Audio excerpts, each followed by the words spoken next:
Nkechi First is here for you again to tell you all you need to know. Nkechi First, come for all.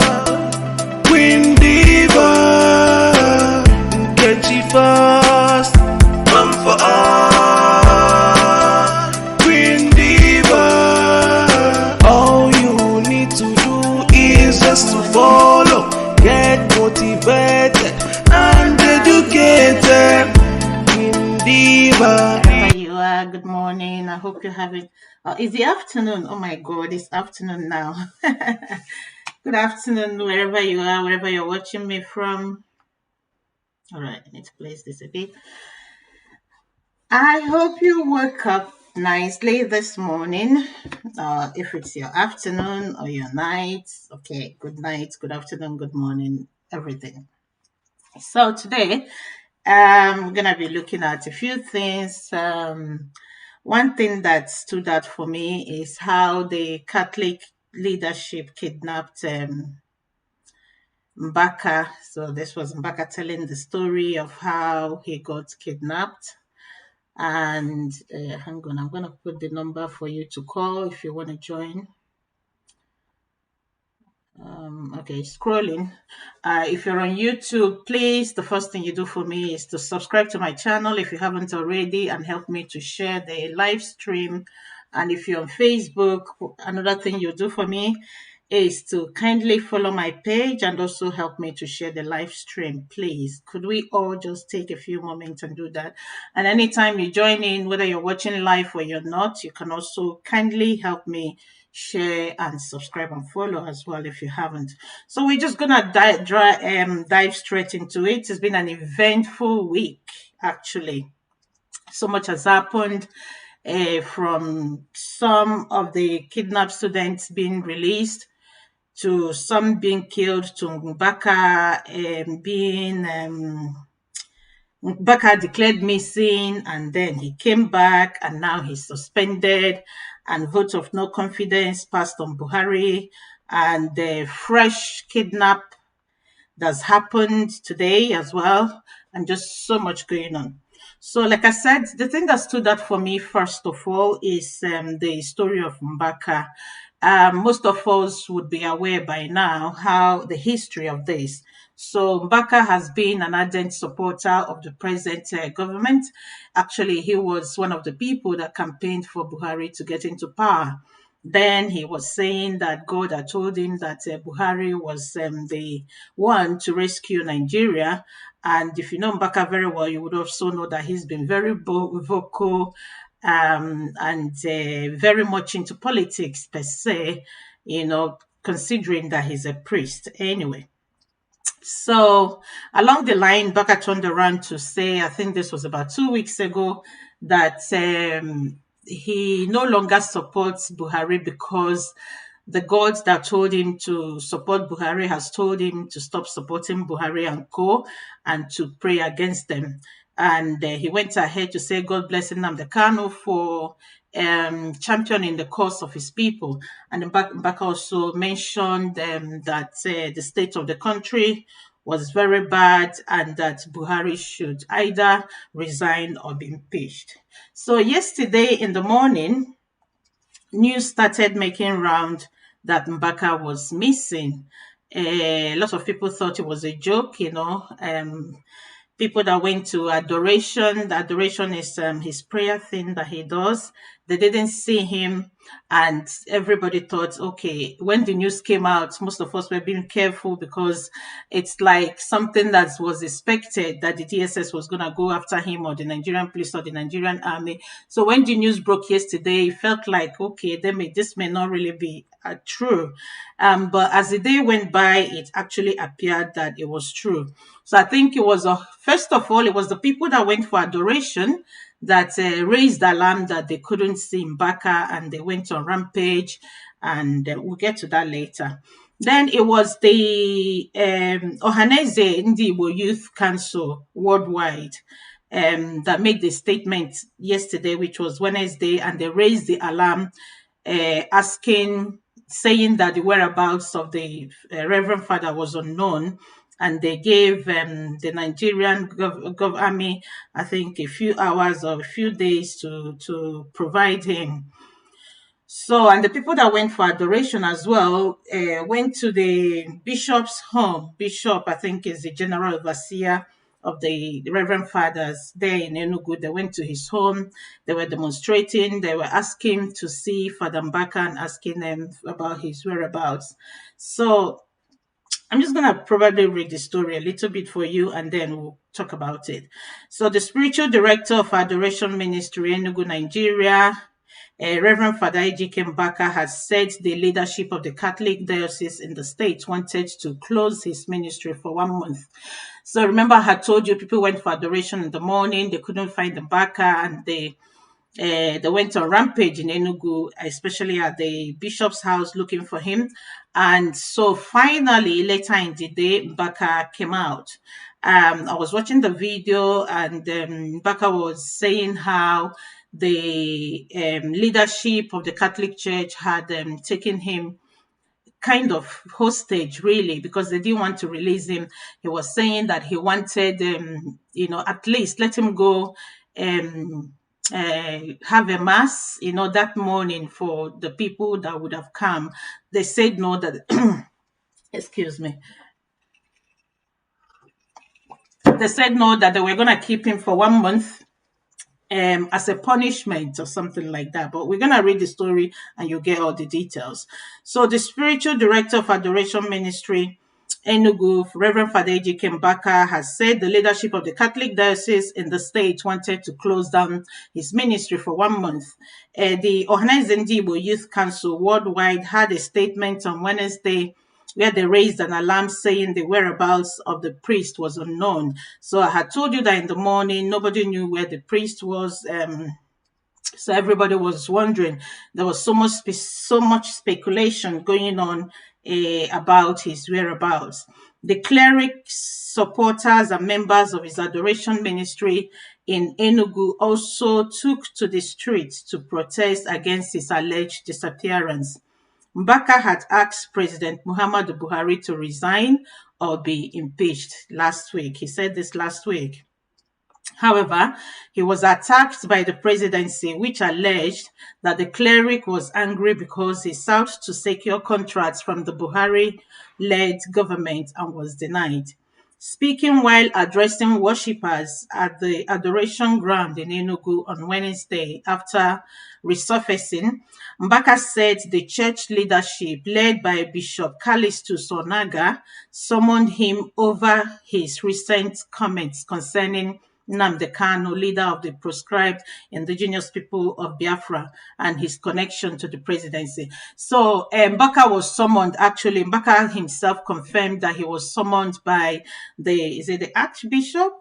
That he was summoned by the Catholic leadership in Enugu, and the reasons why they summoned him was because of his statement about Nnamdi Kanu, who is the leader of the IPOB, and his connection to the presidency. So most people, you will be aware that Mbaka took a picture with the president when he went to see Buhari at Aso Rock, and they were claiming that Mbaka came there with 3 contractors, and a lot of other politicians have been in and out to visit Mbaka at his adoration ground or his home, wherever. He's had meeting with other politicians. So Mbaka had said, God bless Nnamdi Kanu for championing the cause of his people. Before now, Mbaka has always not spoken good of Nnamdi Kanu anyway. So one would say that he's only just said once, because he's made a U-turn from everything he said in the past and everything he stood for. And the Catholic Church leadership seem not to be happy about this. So Mbaka said the church leadership told him he would remain indoors for a period of 1 month to enable him pray and meditate over his activities. So actually, what the church leadership planned was to keep him hostage for 1 month. They didn't want to let him go. I think his phone was turned off. We'll get to that. Yeah, but I think I heard something like that nobody could reach him on phone, and they didn't want to let him go, and they told him that you're going to stay there for 1 month so that you can It's so ridiculous. It's just like cautioning a child when when you want to when you tell your child you're gonna go have the naughty, you're gonna go sit on the naughty step. Oh, is it naughty step? You're gonna be on the naughty step for 1 hour or 2 hours, so I'll take away your toy or something like that. This is insane. The drama is just so much. Anyway, um, the cleric further claimed that even though he refused to accept the demand, he was only released because of the protest over his whereabouts. So the church kept him for hours there. Remember, he was summoned in the morning, and people went for adoration. They didn't know his whereabouts, they didn't know where he was. But somebody had said that the last phone call he answered, that he was in the bishop's house. So I think that is how people just got a hint that he may be at the bishop's house, and they started going on rampage demonstrating.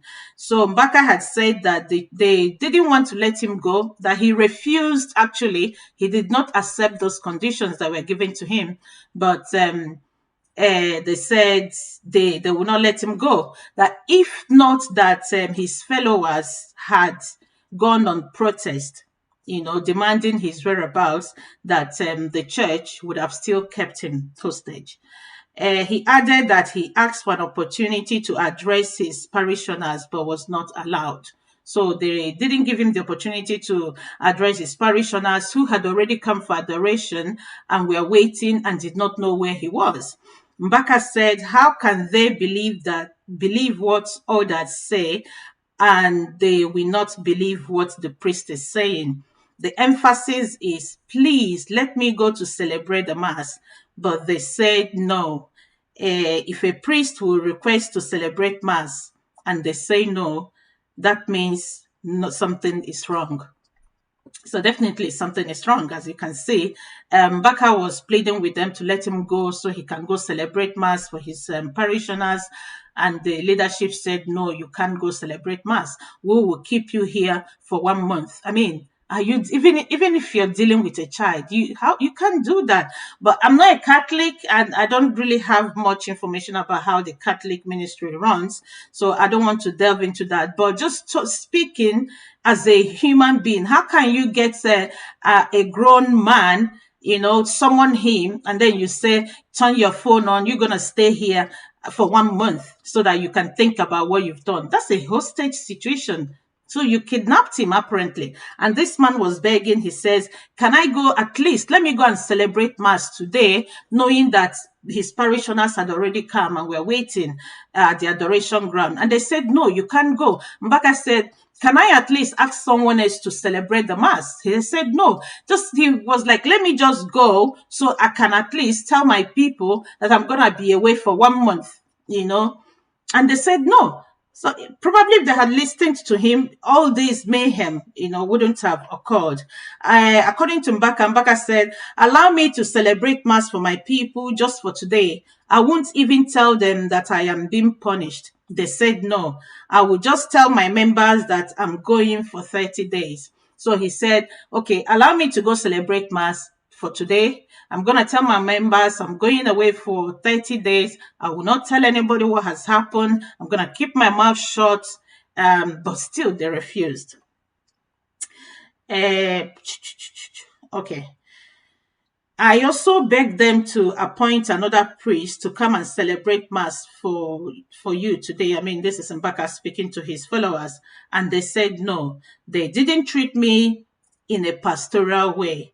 I was asking, am I being punished for what? So according to Mbaka, he did not understand why he was being punished. Nobody told him, what was happening. He was only being given orders that he was expected to follow. They said it was a meeting, but even before I reached the bishop's house, conclusion has already been made. What happened to me was like the day I was shot on the road. So Mbaka is trying to say that he was being targeted, he wasn't consulted. They had already agreed on what they were going to do to him even before he got there, and they had agreed that they were going to keep him for 1 month. And As soon as he got there, they didn't want to let him go.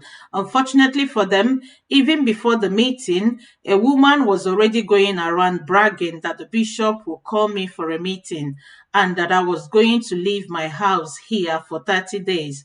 And that after that 30 days, I would be sent to Rome and that adoration ministry would be closed. Wow. So somebody before this happened, so this happened yesterday in the morning, the meeting that Mbaka was called for this meeting in the morning yesterday. But before then, he's already got an information because this woman was going about bragging and saying that the bishop was going to call Mbaka for that Mbaka is going to be away for 30 days. So, which means this woman already had a prior information of what was going to happen. So the plan was to keep Mbaka for 30 days. And after that 30 days, they plan to send him to Rome, send him away to Rome so that and then because he is the person in charge of the adoration ministry, it means that if he wasn't there, the adoration ministry was going to close. And Mbaka says, in a time and cases like this, don't give me a punishment that will cause troubles for us because I'm not alone. I'm sure that's him referring to his followers who obviously love him so much. According to Mbaka, if it were not for um, the demonstration by his followers yesterday, he would have still been kept and nobody would know where he was. So that's it about Mbaka and his kidnap. And, obviously, you know how he got here. A lot of people have sympathy for him, while a lot of other people don't have sympathy for him. Some people are saying that it serves him right, that he was eating with the devil, that he should have known to eat with a long spoon. Anyway, so whatever side of the argument you are, do you think Mbaka deserves what he got or what he's getting? Because I don't think this is the last of it, trust me. Do you think Mbaka deserves what he's getting, or do you think that the Catholic Church is kind of, doing it? Because what I'm actually thinking is, Mbaka has been very outspoken right before now. He's been involved with politics right before now. I'm looking for that. There's another story that I'm actually looking for. I'll find it. Mbaka has been very outspoken right before now. He's been involved with politics. He's also been involved he's always supported Buhari before now, and a lot of other politicians has been to visit him. So, I mean, for a priest, really, sometimes you wonder, is he actually a priest? Just the way he's involved with business, politics, and all that stuff. So he's been doing this for years. How come the Catholic Church did not interfere? Now, why now? How come they did not call him to order all these years that he's been supporting Buhari and is it Wike or someone like that? How come he was not called to order? How come all of a sudden, after he has blessed Nnamdi Kanu, or rather just said, God bless Nnamdi Kanu, for, coming championing the plight of his people, and how come now, after saying that Buhari's government is a disappointment and that he should either resign or get impeached, how come it's now that the Catholic Church wants to step up to say, oh, okay, Mbaka, you're gonna be suspended for 1 month so that you can think about what you've done? So my question is, why did they not do this before now? Because Mbaka did not just start politics today. He did not just become vocal today. He did not just start adoration and whatever other things he does. He did not just start them today. He's been doing these things for years. For years, as much as I can remember, he's been doing these things for years. So why did the leadership of the Catholic Church not intervene? Why did they have to do it now? So do they want us to believe that what is it that they are being cajoled, or is it that they are in support of the Buhari's government, or is it that they are being threatened? So there is an underlying thing that there's a truth somewhere that nobody is telling us. Because why is it now that the Catholic Church would remember Father Mbaka to say, because of your involvement in politics and your because of what you said about Nnamdi Kanu. So when Mbaka was cursing Nnamdi Kanu and when Mbaka was supporting the Buhari's government, why did they not call him to order? Why did they not then say, oh no, you're getting too much involved in politics and we don't like that? So why did they not do that? That is my question. Anyway, that's Nigeria for you. Okay.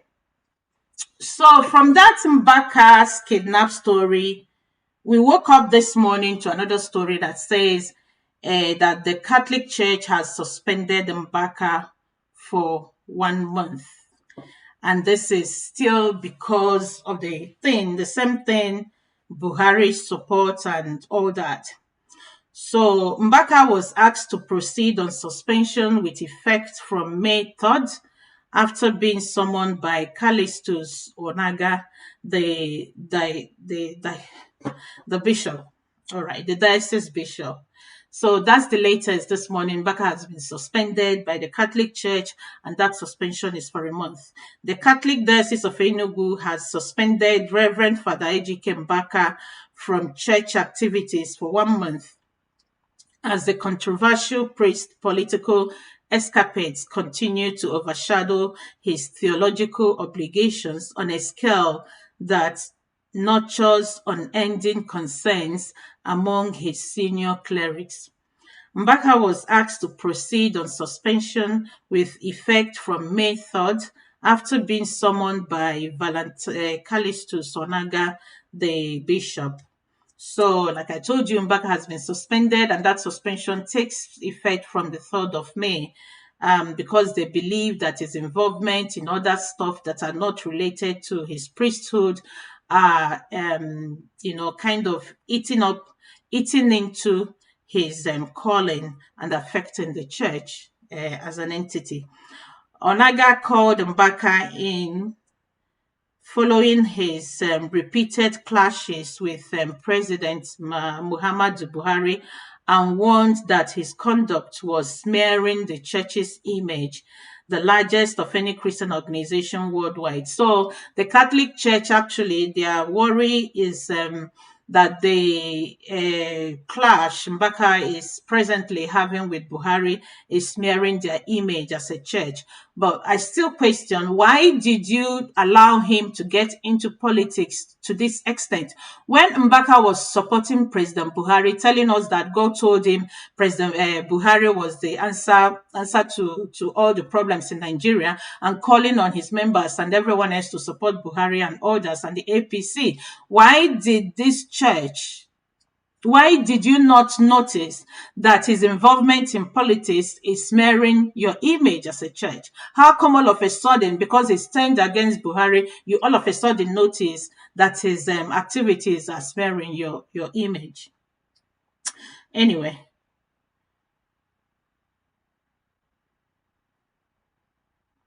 So you will remember that Mbaka has criticized Buhari over its inaction on the widespread killings across the nation. And speaking at the Adoration Ministry in Enugu, Mbaka said it is wrong for Buhari to maintain grave silence despite the incessant killings in the country. I mean, what is wrong with somebody saying that? That is exactly what every other person is saying. That is what I'm saying. And that is what every other reasonable human being, whether you're Nigerian or not, is saying. So why would Buhari keep silent over what is going on in the country? Just yesterday, the bandits, so that they want to call them the terrorists, were paid 100 million naira for them to be able to release the students that they kidnapped. A country that is negotiating with terrorists. Shegumi came out and told the CBN to pay the 100 million naira to bandits, the same bandits that he negotiates with. He knows where they are. He knows who they are. He knows where they sleep. He knows how to pay them. And nobody is saying anything. And nobody is saying anything. So what is wrong if Mbaka had said that Buhari should not keep silent over what is happening? So does that mean that people are not concerned? So I don't see anything wrong with Mbaka saying that. It doesn't matter if he was, if Mbaka is a priest or not. He's a Nigerian before he becomes a priest. He's a human being before being a priest. So what is happening in the country just now, everybody is affected with it. Everybody is affected with it. It doesn't, even now, those people that feel that they've got securities and all that stuff that stay in Abuja, the terrorists are encroaching Abuja. They have hoisted their flag 2 hours away from Abuja. What is left for them to enter Abuja, which is the seat of power? So what is wrong with somebody being concerned? Someone who is also a citizen of that country. What is wrong with Mbaka being concerned that Buhari is silent? Is Buhari not silent? Was Mbaka not telling the truth?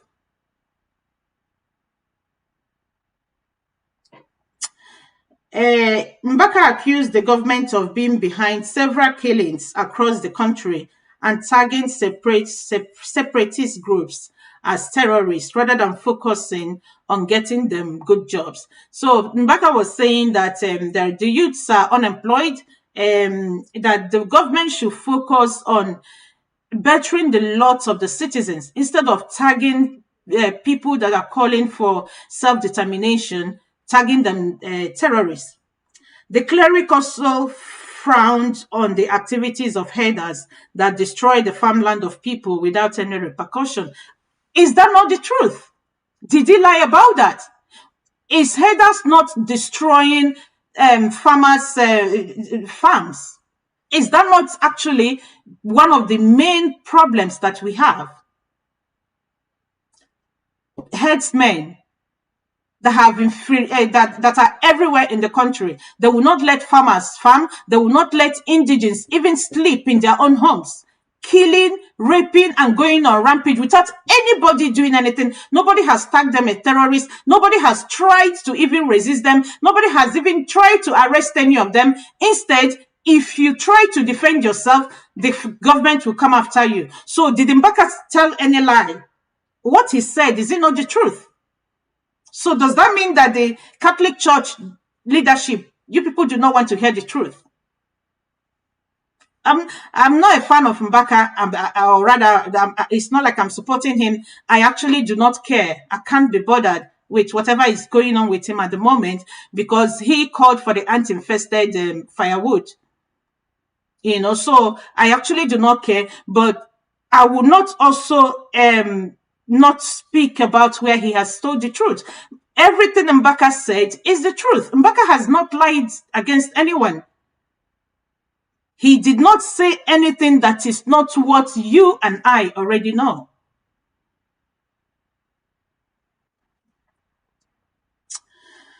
Okay. Following his suspension, Mbaka returned to his ministry that lies north of the outskirts of Enugu City, where he subsequently incited his members against the bishop. This, according to sources. Mbaka's followers claimed without evidence that he was kidnapped by Mr. Onaga and handed over to the State Security Service. They subsequently marched to the premises of the bishop on Wednesday morning, looting and destroying assets therein. The mob also descended on the Holy Ghost Cathedral, again looting and destroying items in the building. The members who went to town to allege that the SSS had arrested Mr. Mbaka, generating widespread media reports despite lacking requisite corroboration.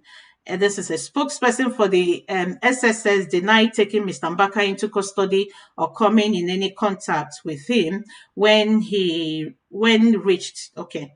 A spokesperson for the diocese did not immediately return requests of blah blah blah. We don't need all this. So anyway, so the main gist here is that Mbaka was well, his parishioner said he was kidnapped because nobody knew where he was. And Mbaka confirmed that. He said he was summoned by the bishop, and then he went there and they told him, you're going to stay here for 1 month for 30 days so that you can think about your actions. And what is when you that's kidnap. Well, that's hostage, I think. So and then they later released him because his parishioners were demonstrating. And after the release, we now heard that Mbaka has been suspended. Anyway, before falling out with Buhari recently, Mr. Mbaka was an ardent supporter of the president. He endorsed his campaign in 2015 and claimed his blessings played a role in its success. So just like I said, all this while from 2015 till now, Mbaka only withdrew his support for Buhari like a few weeks ago. I don't think it's even up to a month. So let's say roughly 1 month. So all this while from 2015 that he's been in support of Buhari, speaking good of him and saying that, blessing him and saying that Buhari was the answer to Nigerian problems and God asked him to support Buhari. Why didn't the church, the Catholic Church, why did they not call him to order to say that you are getting so involved with politics and it is smearing the image of our church? Why did they not do that? So why is it now, after he withdrew his support and spoke the truth, which is the same truth that every other Nigerian is speaking, why is it now that they will turn around to say that your activities are smearing the image of the church? That is the question I'm asking the leadership of the Catholic Church. Anyway, but as Buhari's regime failed to tackle acute poverty and insecurity, Mr. Mbaka said he was compelled to speak up and distance himself from his regime, describing it as evil and satanic and calling on the president himself to vacate office. I don't see anything wrong with what he said. What he said is the same thing I'm saying, the same thing millions of Nigerians are saying, and we don't even need to say it because it's obvious. Mam na-asị ihe agba n'aka anaghị eji enyo ele ya. So what that means is that, well, I don't wear. Let's say I was putting on a watch or wristband or anything. You wouldn't need a mirror to be able to see that I'm putting that on. Or I wouldn't need a mirror to see it. I would need a mirror to see my face, but I wouldn't need a mirror to see what I'm wearing on my wrist. So, ihe agba n'aka anaghị eji enyo ele ya. So that is it. What Mbaka said was the truth. So even me saying it, I don't need to say it. You saying it, you don't need to say it because it's very obvious. It's very glaring that is what is happening in the country. And it's quite unfortunate that when you speak the truth, you now become a victim.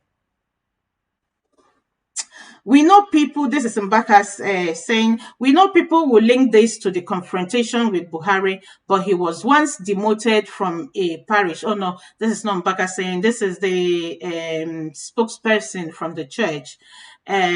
We know people will link this to his confrontation with Buhari, but he was once demoted from a parish priest to a deputy under a parish priest. Okay. He had also been transferred from bigger parishes to smaller ones for his frequent infractions in the past. Oh well. Still, church officials admitted Mbaka's adoration ministry has been a cash cow for the Enugu diocese, even though it was built by Mr. Mbaka and not directly under its control. The real problem is the diocese has been financially dependent on Mbaka collecting his millions, a source said, adding that some of the senior clerics themselves have been in bed with politicians whom Mbaka has long rallied against. So the drama continues. So actually there is more to this. One, that is why I'm asking. Mbaka did not start all these things today. He's been doing this, at least the adoration, that one I know. I think I was in secondary school when I started hearing about adoration, and that is like a while, while back, trust me. So Mbaka has been doing adoration for years, and this adoration has been a cash cow. And other Mbaka's activities actually has been a cash cow for the diocese, for that particular diocese of the Catholic Church, and they've been taking his millions, depending on him financially, and happy for him to to be in bed with politicians and romance them. But now, because Ambaka has decided this is I need to speak the truth. This is not working. The Buhari government is a failure, a total disappointment to him and to every other Nigerians. And he thought, okay, it is better for me to distance myself from this hazard. And he spoke the truth. Then the church turns around to say, no, now your activities are smearing the church. When you were taking his millions, when he was romancing these politicians, why did you not tell him that his activities was affecting the church? How come all of a sudden, because he's spoken against Buhari, his activities has now turned around to smear the church? Ridiculous. I'm going to move on with this because it's beginning to upset me. It's beginning to upset me now, honestly. Just it's beginning to upset me. So I'm gonna leave it and then move on to something else. And don't forget, you can phone in, you can join me if you like. The number is there on your screen. If you're on YouTube, the number is static on the screen, as you can see it. And if you're on thingy on Facebook, you would see the number scrolling just below Queen Diva. All right, guys. So I hope some of you will be kind enough to phone so that I can stop feeling so lonely now. So I'm looking for the next thing I said I was going to talk about today, and that is the vote of no confidence that's been passed on Buhari. Well, so actually, it's people on Twitter that decided that they were going to pass a vote of no confidence on Buhari. I'm looking for that story. Where is it? Oh dear. So it was people on Twitter that decided they were going to pass a vote of no confidence on him. And I'm trying to get the name of the guy who started it, who started asking people to tweet no confidence, no confidence. And quite a lot of people, oh yeah, I think I found it. And quite a lot of people tweeted, about 12,000 or more, tweeted to say they were passing no confidence on Buhari. So thousands of Nigerians have started passing a vote of no confidence on President Buhari's administration in a spontaneous social media campaign that started on Wednesday.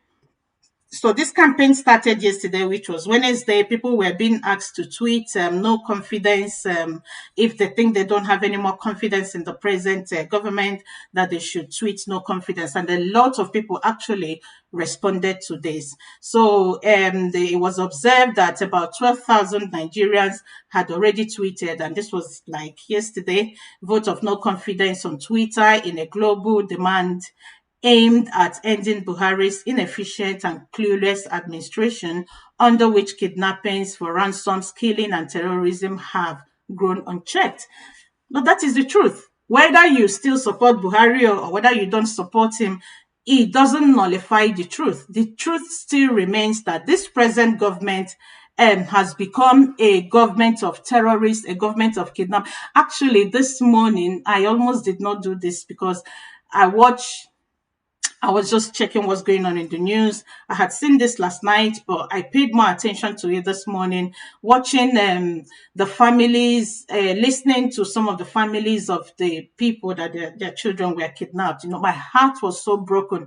Two of the women that was crying, one said, I'm a widow. Maybe if my husband, I don't have any access to the government. Maybe if my husband was alive, even as I'm saying it now, it's beginning to get at me. Maybe if my husband was alive, he could have access to the government and be able to tell the government to pay you the ransom, And then I saw the children that were released. I saw one of the girls, the way she was walking. You can't believe the things that have gone in my head,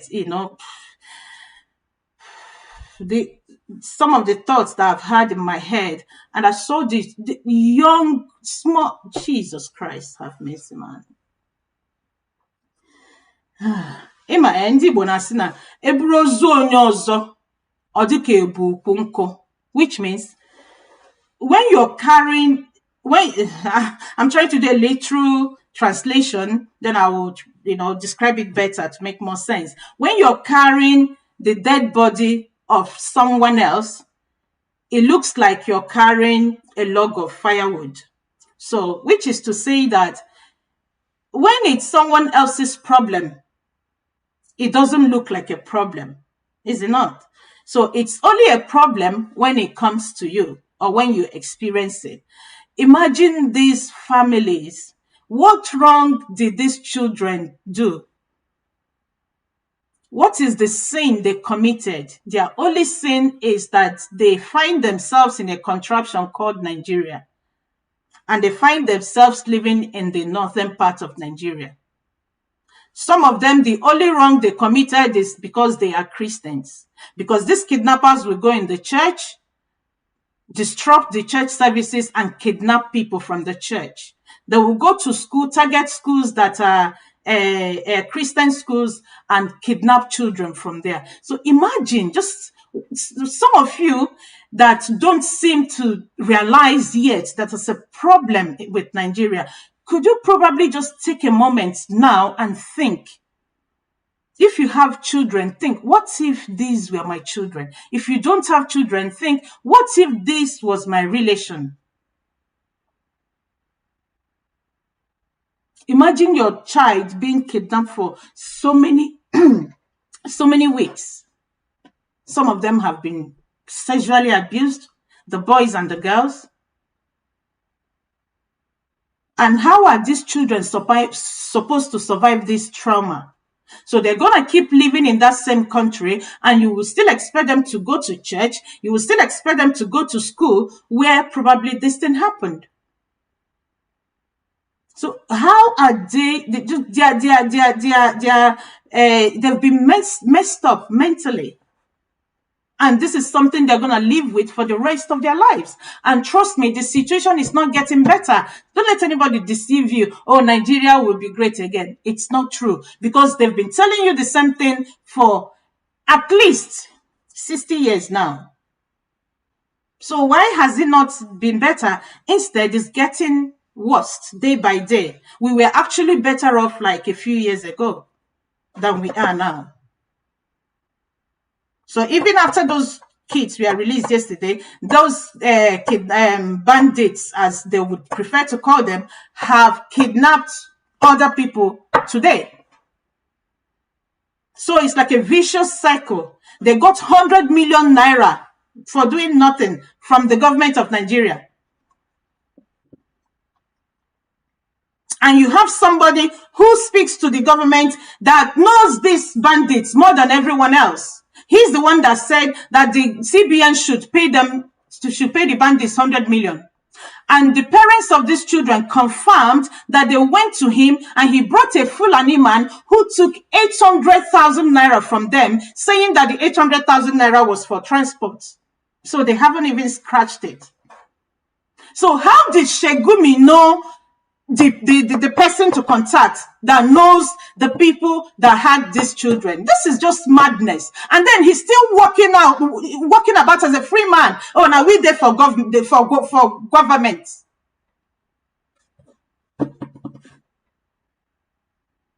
So how would this government convince anyone that they're interested in fighting terrorism or fighting these bandits? How? And actually, like I heard this morning, one of the terms or conditions that these bandits gave the government was that they're going to release their men who were in captive. So they're going to release them, and that has happened. These people have been released back to banditry or to terrorism. So if anybody has said that the government, Buhari government is a government of terrorism, kidnapping, and all that, has the person lied? Is that not the truth? Is that not the truth? Is there any lie about it? Has that person said anything that is not what is happening or anything out of the extraordinary?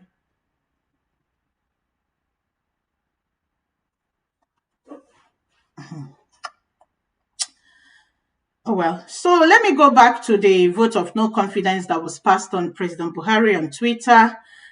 So the vote of no confidence on Twitter is in a global demand aimed at ending Buhari's inefficient and clueless administration, as a claim, under which kidnappings for ransom, killing and terrorism have grown unchecked. The campaign was started by human rights activist Omoyele Showo. He called on Nigerians who were tired of the precarious situation in the country to join in raising their voices to demand change.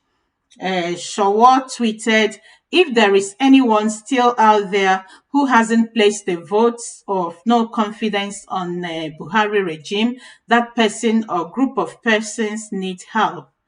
Buhari must go, hashtag revolution now." And he goes ahead to say, let's all start by repudiation. Let's pass a vote of no confidence on Buhari regime here on Twitter. Just write no confidence as your response and let's see if we can get 100 responses. Well, he called for 100 responses. He got over 12,000. Fellow Nigerians, we are passing a vote of no confidence on President Buhari over his abysmal performance in office. We only need you to retweet this by writing, "I hereby pass a vote of no confidence on President Muhammadu Buhari's leadership. Hashtag Buhari must go." And what if 1 million Nigerians on Twitter pass a vote of no confidence on President Buhari? It will change the game.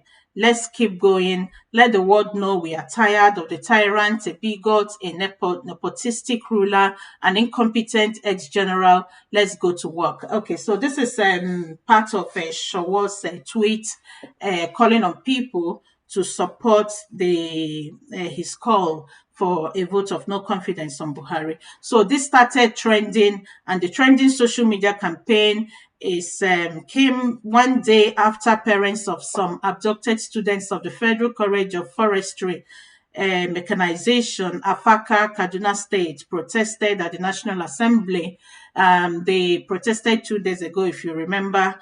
Showo, who also joined the protest, had accused the government of being insensitive to the plight of the parents who have been traumatized as a result of the incident. The activists had lambasted the Nigerian government for failing in its constitutional responsibility of protecting life and property and has no moral justification to manage the affairs of the country. Showo had said the only thing the Department of State Services can tell you is that if you are speaking out at this time, they will come after you, but they can't come after kidnappers, they can't come after bandits, and they can't come after terrorists, including those in government. They can't go after them, but they are very happy to go after you if you speak your mind. Unfortunately, that is the true situation. Because if they are actually going after bandits, why has no one called Sheikh Gumi for questioning? This is the same man who went into the forest taking pictures with terrorists and saying he went to talk to them or whatever it was he went to do with them, negotiating with them. And he is still the same man who called a Fulani, who referred the parents of these students that were kidnapped to a Fulani person to say that is the person that you negotiate with. So how come he knows so much about these terrorists and bandits and nobody is calling him for questioning? How? How does that work? Oh dear. I feel sad for Nigeria. I feel sad for all these students in captivity. Students who wanted a bright future, they could as well have taken to kidnapping themselves so that they can make quick money. But they opted to go to school, and look at what our government has done to them. Shaw goes on to say, as a person who has been kidnapped before by the Nigerian government, I know what it means to be in captivity. I know what it means to have zero expectation of when you will leave and when you will join your family. Nobody is doing anything about your plight. They are not interested. The federal government does not care about you. The Kaduna State governor does not care about you. I heard him say he would never negotiate with terrorists. The same El Rufai who was blaming former President Goodluck Jonathan for not negotiating with the Boko Haram, who, when Chibok girls were kidnapped, has suddenly realized that he can't negotiate with terrorists. That is it. So much hypocrisy. If it's not your own tribal person, or somebody you share the same religion with that is in power, you'll be so quick to criticize the person and criticize their policies and everything they do, especially that El Rufai. Because I've seen the videos making rounds of how he was criticizing Goodluck Jonathan of the same offenses that El Rufai, is committing now. Shawa goes ahead to say, I am not here to appeal to the government. The Nigerian government has failed the Nigerian people. It is up to the Nigerian people to decide how long they want to continue to tolerate this failure. Don't be afraid of security agents because they have failed too. Soldiers are being kidnapped. A DSS operative was kidnapped. They paid ransom and they killed him and nothing happened. The reason they will not negotiate with terrorists is because the government itself is a terrorist government. Otherwise, they don't know how to negotiate with terrorists. This was Shaw speaking. Just like I've said, here today, don't see any lie in what Shaw has said because he doesn't even need to say it. I don't even need to say it. You don't even need to say it because it is very obvious. All these problems, all these things that we all keep talking about, they are very glaring. They are just open because it's not something that people are doing and like, oh, we are hiding it. And then people like me are trying to reveal the secret to you. No, it's not secret. It's not even a top secret. It's out there in the open because they don't care. For them, you cannot do anything. So what can you do anyway? We do what we like. We act as we like. We say what we like. Nobody will do us anything because they've got that arrogance, and we all collectively have let them get away with that arrogance, with that nonchalance, with that attitude for years. So it's customary to them. It's the way of life, and there's nothing you can do about it. If you speak, we come after you. So is that the country that you want to live in? Is that the future that you have for your children, for your next generation? Is that the foresight? Is that, I don't know. Is that what you're looking forward to live for your children? It's actually getting worse. It's not gonna get better. Don't deceive yourself. Nigeria will get better. We all have been believing in one Nigeria, believing that Nigeria will get better like since forever. We all have been praying for Nigeria. I don't think there's any Nigerian that's not prayed for it. Either you pray for it on your own, or you pray for it in your mosque, or you pray for it in your church, or in meetings, in gatherings. Every time there's an opportunity for call for prayer, people will always say, oh, let's pray for our country. Because Nigerians, we are patriotic like that.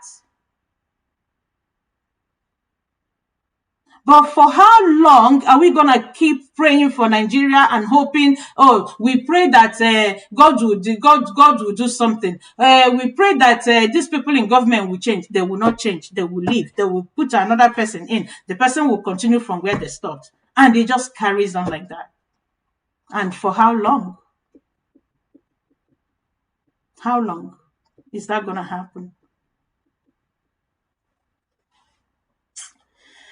Anyway, guys, so if you want a phone, you have anything to say, the numbers are on the screen. You can call at any time you like. Excuse me. And don't forget, you can also follow me on Facebook so that you always get an alert when I come online, when I have other posts or when I'm up to anything else. And if you're watching me on YouTube, you can also please subscribe to the channel, and wherever you are, you can share. Please help me to share the video and invite other people as well.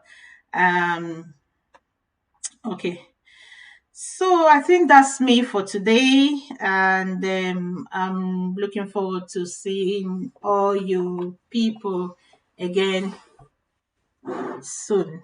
So you have yourselves a very good day. Oh, hang on. What have I done? Hi, all. It's been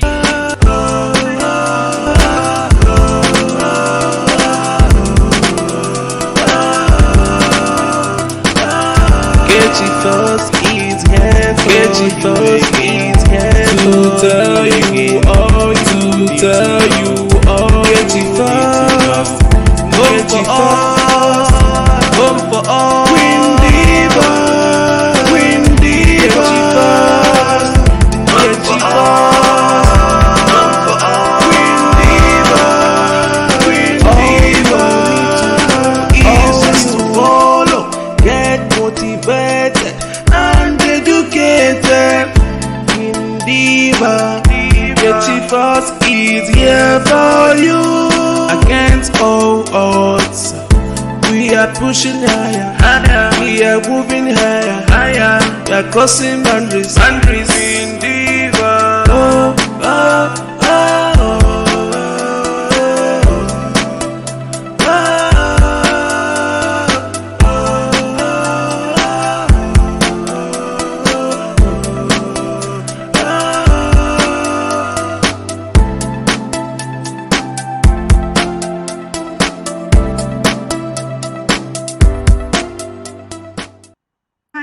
it's been amazing.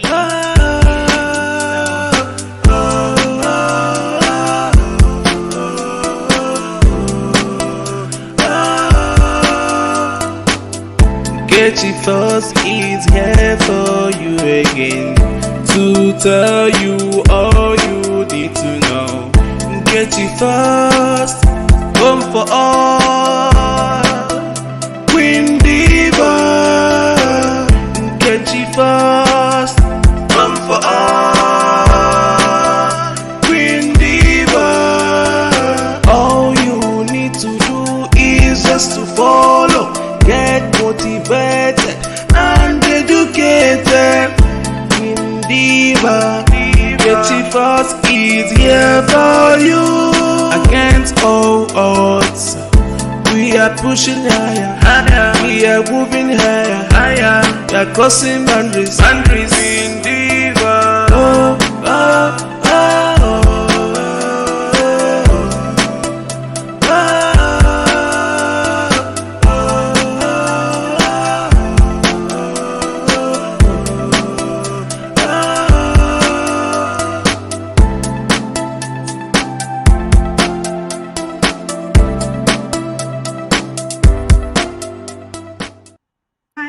It's been amazing.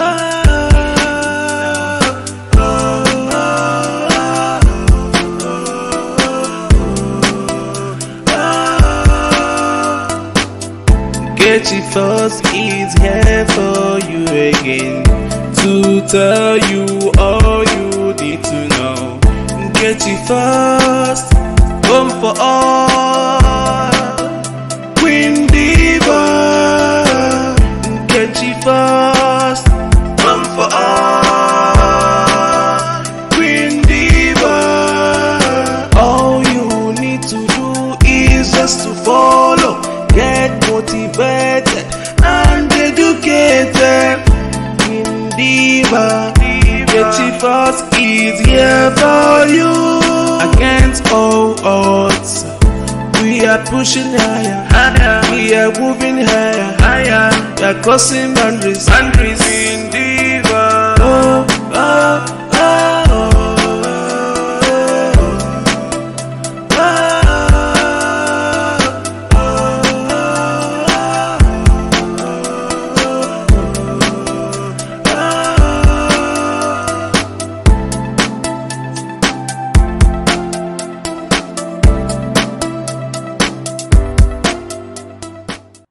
Hi all, it's been a minute.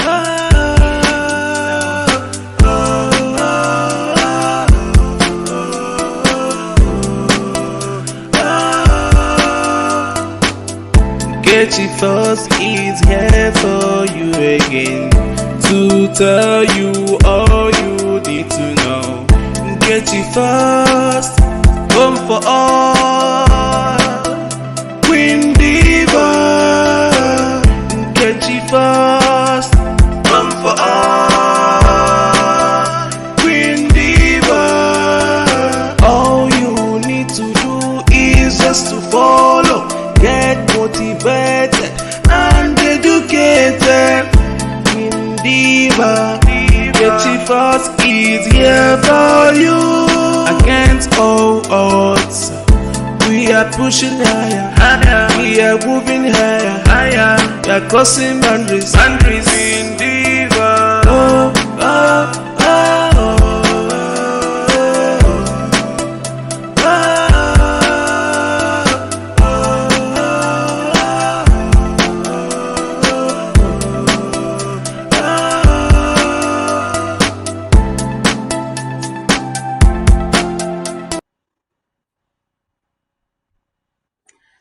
Hi, hello, everyone. Hello, wherever you're watching from. Thank you for joining me. First thing you will do is to kindly say hello as you join, if you don't mind, and then help me to share. Please share to your friends and on your own platforms as well. If you're on YouTube, please be kind enough to subscribe to the channel. And if you're on Facebook, please follow the page. And wherever you are, turn on your notifications so that you know when next I come online or when next I'm up to whatever. Okay, guys, so I'm really hoping that it's going to be an interactive show. And I plan to be here for 1 hour, but how long I stay depends on if we get any calls or not. Okay, so it's been an eventful week as always. A lot has happened, and we've had a few reports on this show if you've been following. But if you've not been following, you can just check back on the old videos to see what we've been up to and what we've actually reported about. So if you see the title of today's broadcast, you would see that I'm going to talk about the stray bullet that kills a woman in Imo State. And what Mbaka has said is his problem with the bishop of the diocese, the Catholic diocese in Enugu. And there's quite a few things. And then Ohanes Ndibo blacks El Rufai for what he said about Igbo people. You're going to be hearing all that. So I think we'll just kind of jump into it now. And please don't forget to share whenever you come in, whether you're going to be watching live or you're going to watch this later. This now it's a live broadcast. But even if you're going to watch later, please still be kind enough to share. It's very important to me as I'm trying to grow my community. Okay, guys. So I'm going to just go straight to the stray bullet that killed a woman in Imo State. Unfortunately, this happened yesterday. So this woman is an officer of the NSCDC. She works with NSCDC, and she was in her house yesterday, unfortunately, when a stray bullet comes and killed her. So her name is Sonkocha. She was at her home with her family when a flying bullet hit her. She was immediately rushed to the intensive care of the Federal Medical Center in Owerri, where she died on Friday. And a source has said the woman was with her family on Thursday night in Olo when a stray bullet from the gun battle between security men and unknown gunmen hit her. She lost consciousness. It was difficult taking her to a hospital that night. So apparently, this happened in the night because of the panic nature of the environment. She was later taken to the emergency unit of the Federal Medical Center, Owerri, where doctors battled in vain to save her life. She died on Friday because her case worsened by the time she was rushed to the hospital. So this woman was sitting quietly in her house with her family when this stray bullet comes, and hit her, and she was rushed to the hospital, but it was late. And I think from what they've said, that it was a bit hard to get her to the hospital because of the nature of the environment. There was gun, being fired from every angle. We'll get to that story of police on rampage in Imo State. So the source also say that insecurity in Imo is getting out of hands. The woman left a very young family. Her children are young, and her husband is a young man too. This is so heartbreaking. The family is very devastated. This death is very unfortunate. She was a very kind person. So, Uncle Kana somebody no or something, she was in her home. If she wasn't outside, if she was outside, one would have been like, oh, okay, why would she be outside in the night, or why would she be outside knowing that Imo or her town, the police is on rampage in the town. Police and army actually are shooting sporadically in Olo. So one would have been like, why would she be outside at that time? But this poor woman was in her home and she died for nothing's sake. She was in her home. God, it's so, I can't even imagine it. It's just so devastating to even think about what has happened to this family. And according to reports, she's quite, you can see her picture on the thumbnail. She's quite a young woman, and even she left quite a very young family as well. That's a shame. That's a shame, honestly. So she worked with NSCDC in Imo State before she died, and they have confirmed that her body has been disposed in a morgue. The spokesperson of the NSCDC, his name is Chimeziri, confirmed that she actually died. And he disclosed that the command had launched an investigation to ascertain the bullets that hit her. Well, what will the investigation do? Fair enough. They want to know which bullet that hit her because apparently there's a war going on right now in Olo and in Imo State. Police and the army, they've been on rampage, shooting sporadically, and this woman was killed by a stray bullet. So now they're saying they are launching, or rather, they have already launched an investigation to determine which bullet that hit her. The spokesperson said, yes, I can confirm it. A stray bullet hit her in Olo on Thursday, and regrettably, she died in a hospital on Friday. Her remains has been disposed in the morgue. We have launched an investigation, and in a few days, we will make our findings public. It's quite unfortunate, honestly. This young woman, very beautiful woman, dies of this same insecurity that is going on in Nigeria that we are all crying about. So apparently the police have been on rampage in Olo.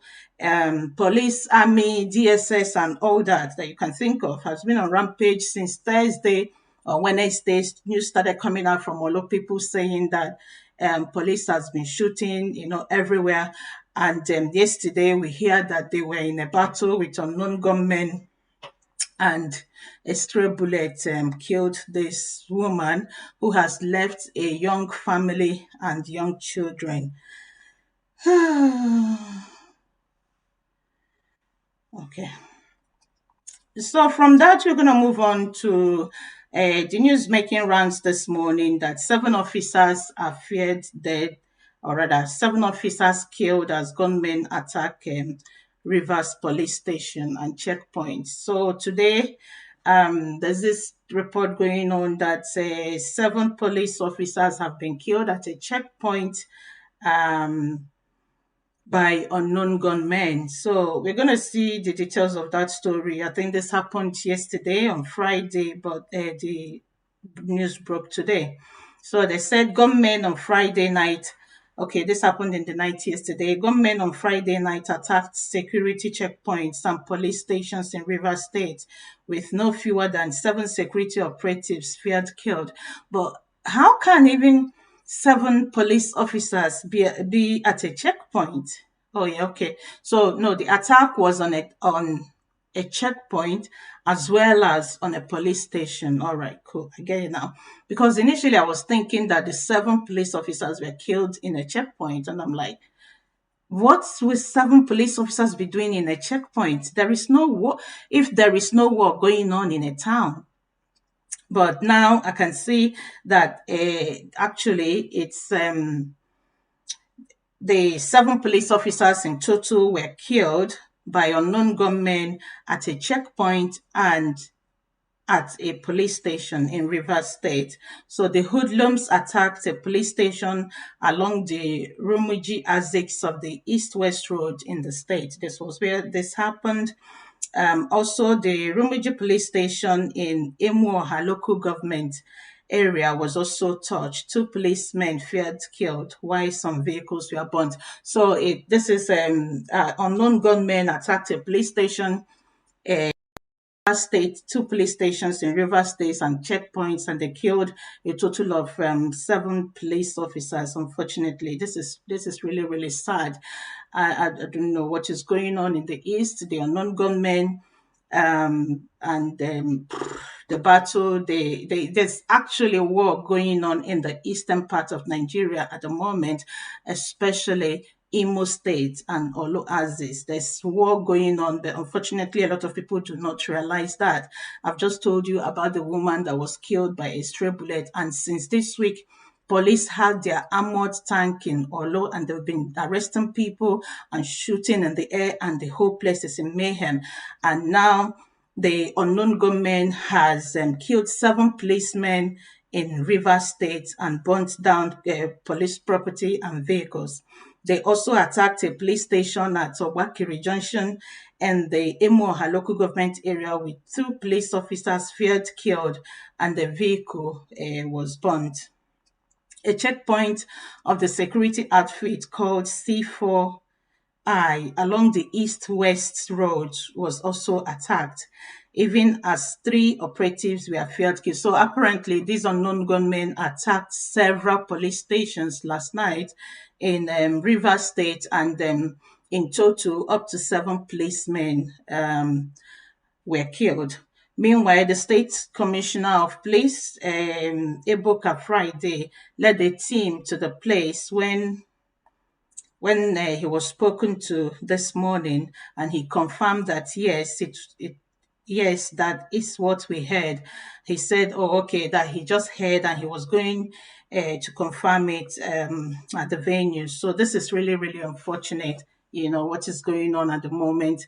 I have been asking myself, who are the unknown gunmen, and why are they only carrying out their activities in the eastern parts of the country? And I don't know, is this a media thing? Because when something happens in the north, we were told the media will tell us that bandits have killed. He said they'll call them bandits. But when it's in the east, we will be told that unknown gunmen. So I don't know. I'm trying to work this out in my head, but it's difficult for me. I've been wondering, who are the unknown gunmen? Who are the bandits? Are the bandits, are they the same as the unknown gunmen? Unknown gunmen, are they the same as the bandits? Is it a case of just profiling and giving names? Because I don't know, what is the difference between, or why is it that when something happens in the north, we do not get a report to say unknown gunmen? So does that mean that the people who carry out these activities in the north are known? Is that why they are not called unknown gunmen by the media? So I don't know. So does that also imply that the people who carry out these activities in the east or in the south, if you like, that they not bandits as well?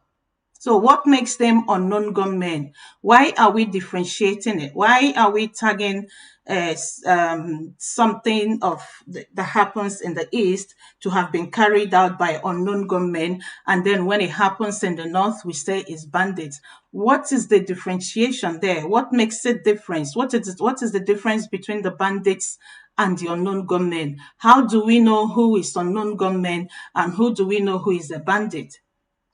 That's the question I keep asking.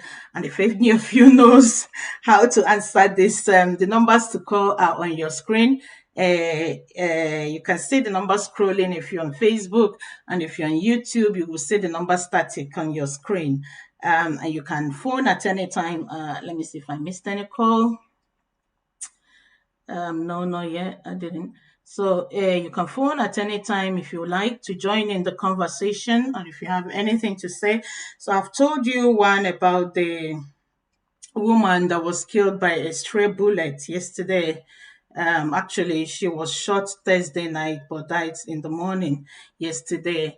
And this was also as a result of the battle between the unknown gunmen and the police and the army and all the security operatives that are currently at Olo in Imo State, even as we speak, even as we talk now.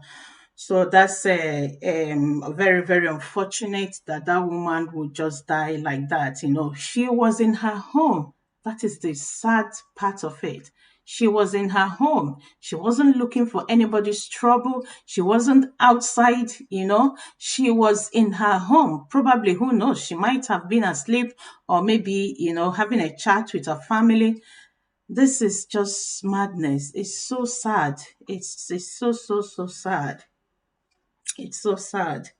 Anyway, I'm gonna also just leave that there, and don't forget you can join in if you wish. The numbers to call are scrolling on the screen or static on your screen, depending on where you're watching from, which platform you're watching from.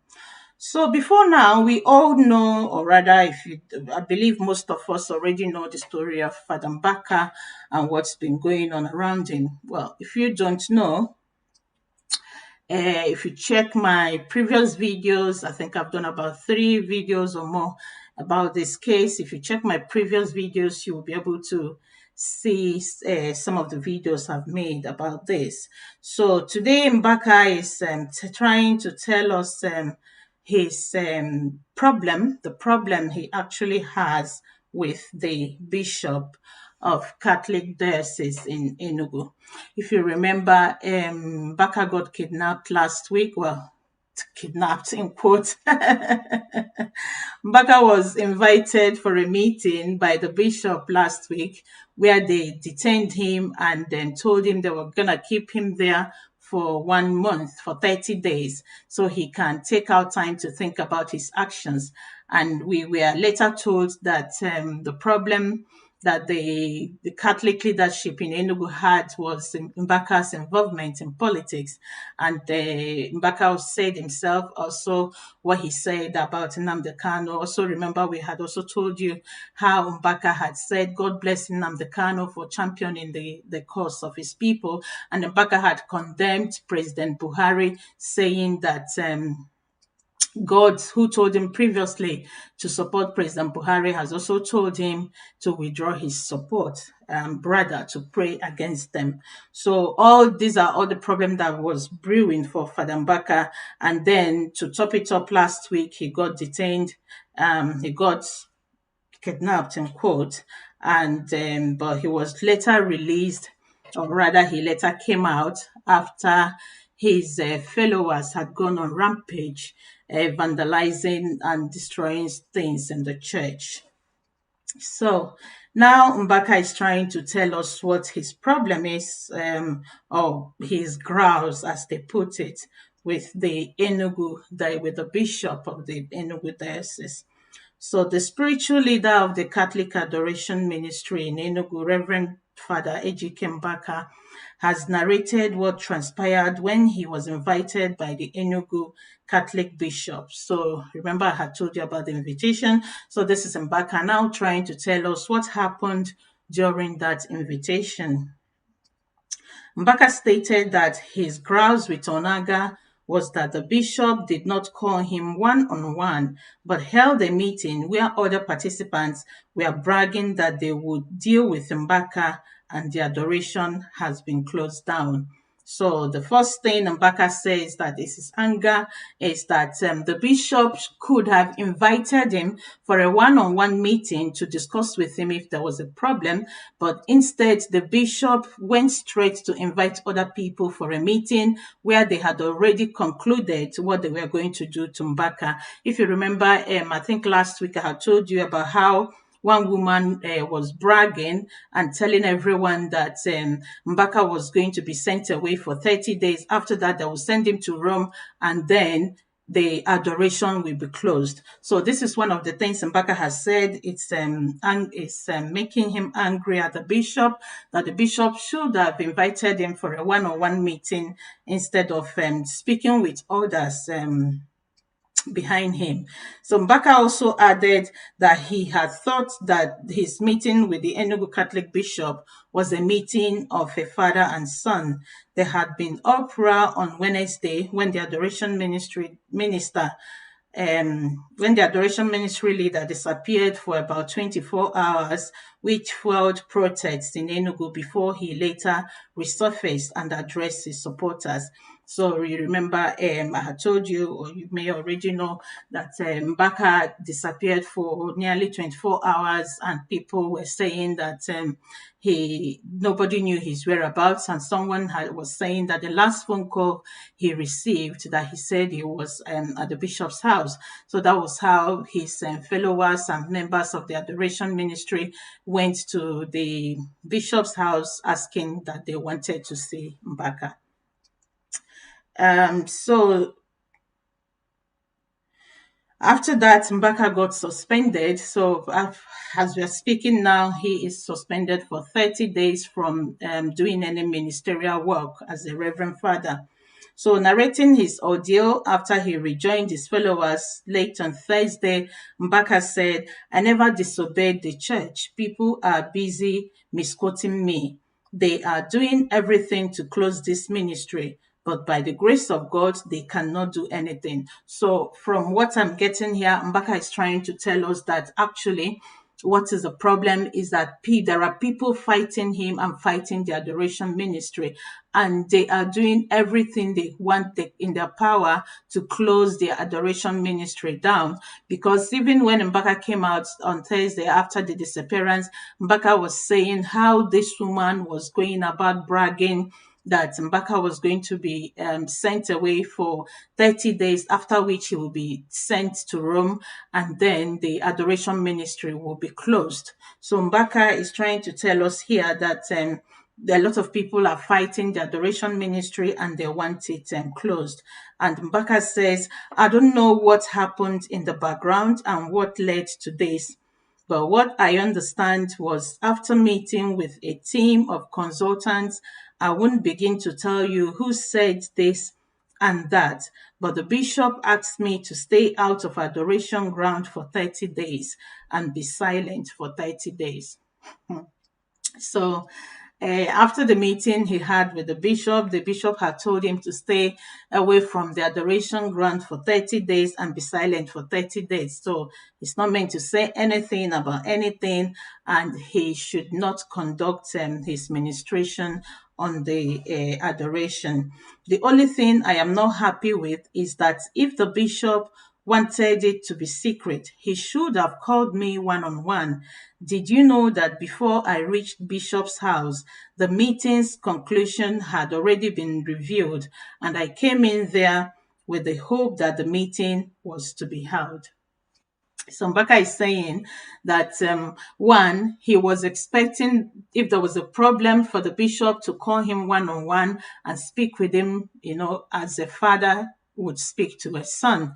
But instead of doing that, the bishop already called other people who I assume are stakeholders in this to a meeting, and they have already concluded about what they would do to Mbaka before he even got a hint of what was going on. So Mbaka here is saying that by the time he got that, he was summoned to a meeting and he was going to the meeting thinking that he was going to go have a fresh meeting, only for him to get there, only to find out that the meeting had already been held and finished you know so he's saying that this is that he's not happy about the way the bishop had handled the case. So he says, did you know that before I reached bishop's house, the meeting's conclusion had already been reviewed, and I came in there with the hope that the meeting was to be held. Those who were there had already bragged that this is the time they would show Mbaka that the adoration had been closed down, that Mbaka would not come here again. It was so painful, and I did not understand it because I thought it was a meeting of a father and son. So apparently, Mbaka was summoned to the meeting, and he was going to the meeting hoping that he was going to have a father and son talk with the bishop if there was any problem, only for him to find out that the bishop had already had this meeting with other people and concluded on what they would do to him. So Mbaka is saying that he's not happy about this. So, in other words, he's not happy with the way the bishop had handled the whole case. Meanwhile, Bishop Onaga has asked all parishes, chaplaincies, and religious houses in the diocese to pray for atonement and reparation of violent protesters who destroyed the bishop's court and parts of the Holy Ghost Diocese Cathedral in Enugu. Okay, so when people went for adoration on the day that Mbaka got missing, they found out that Mbaka was not there, and somebody had said that the last phone call Mbaka answered, that he said he was in the bishop's house. So these people who went for adoration went on rampage requesting that they wanted to see Mbaka. And if you remember, even Ohanes Ndigbo Youth Chapter also made a statement saying that Mbaka had disappeared and nobody knows his whereabouts, and they had given them the operatives of the Nigerian security to provide him, I think, within 48 hours or something like that. Anyway, so now the Bishop Onaga has asked the people in the church and in the parish to pray for reparation for the violent protesters, because the protesters had vandalized stuff, church property and church building. So that is it. Excuse me. So from all indications here, Mbaka is not happy with the way the case was handled by the bishop. So for him, that is his grouse with the bishop. He's presently on a 1-month suspension, which he doesn't seem to have said that he has a problem with, but he's only saying that he's not happy with the way the bishop handled the whole case. So that's it about Mbaka for today. And next, we're going to be talking about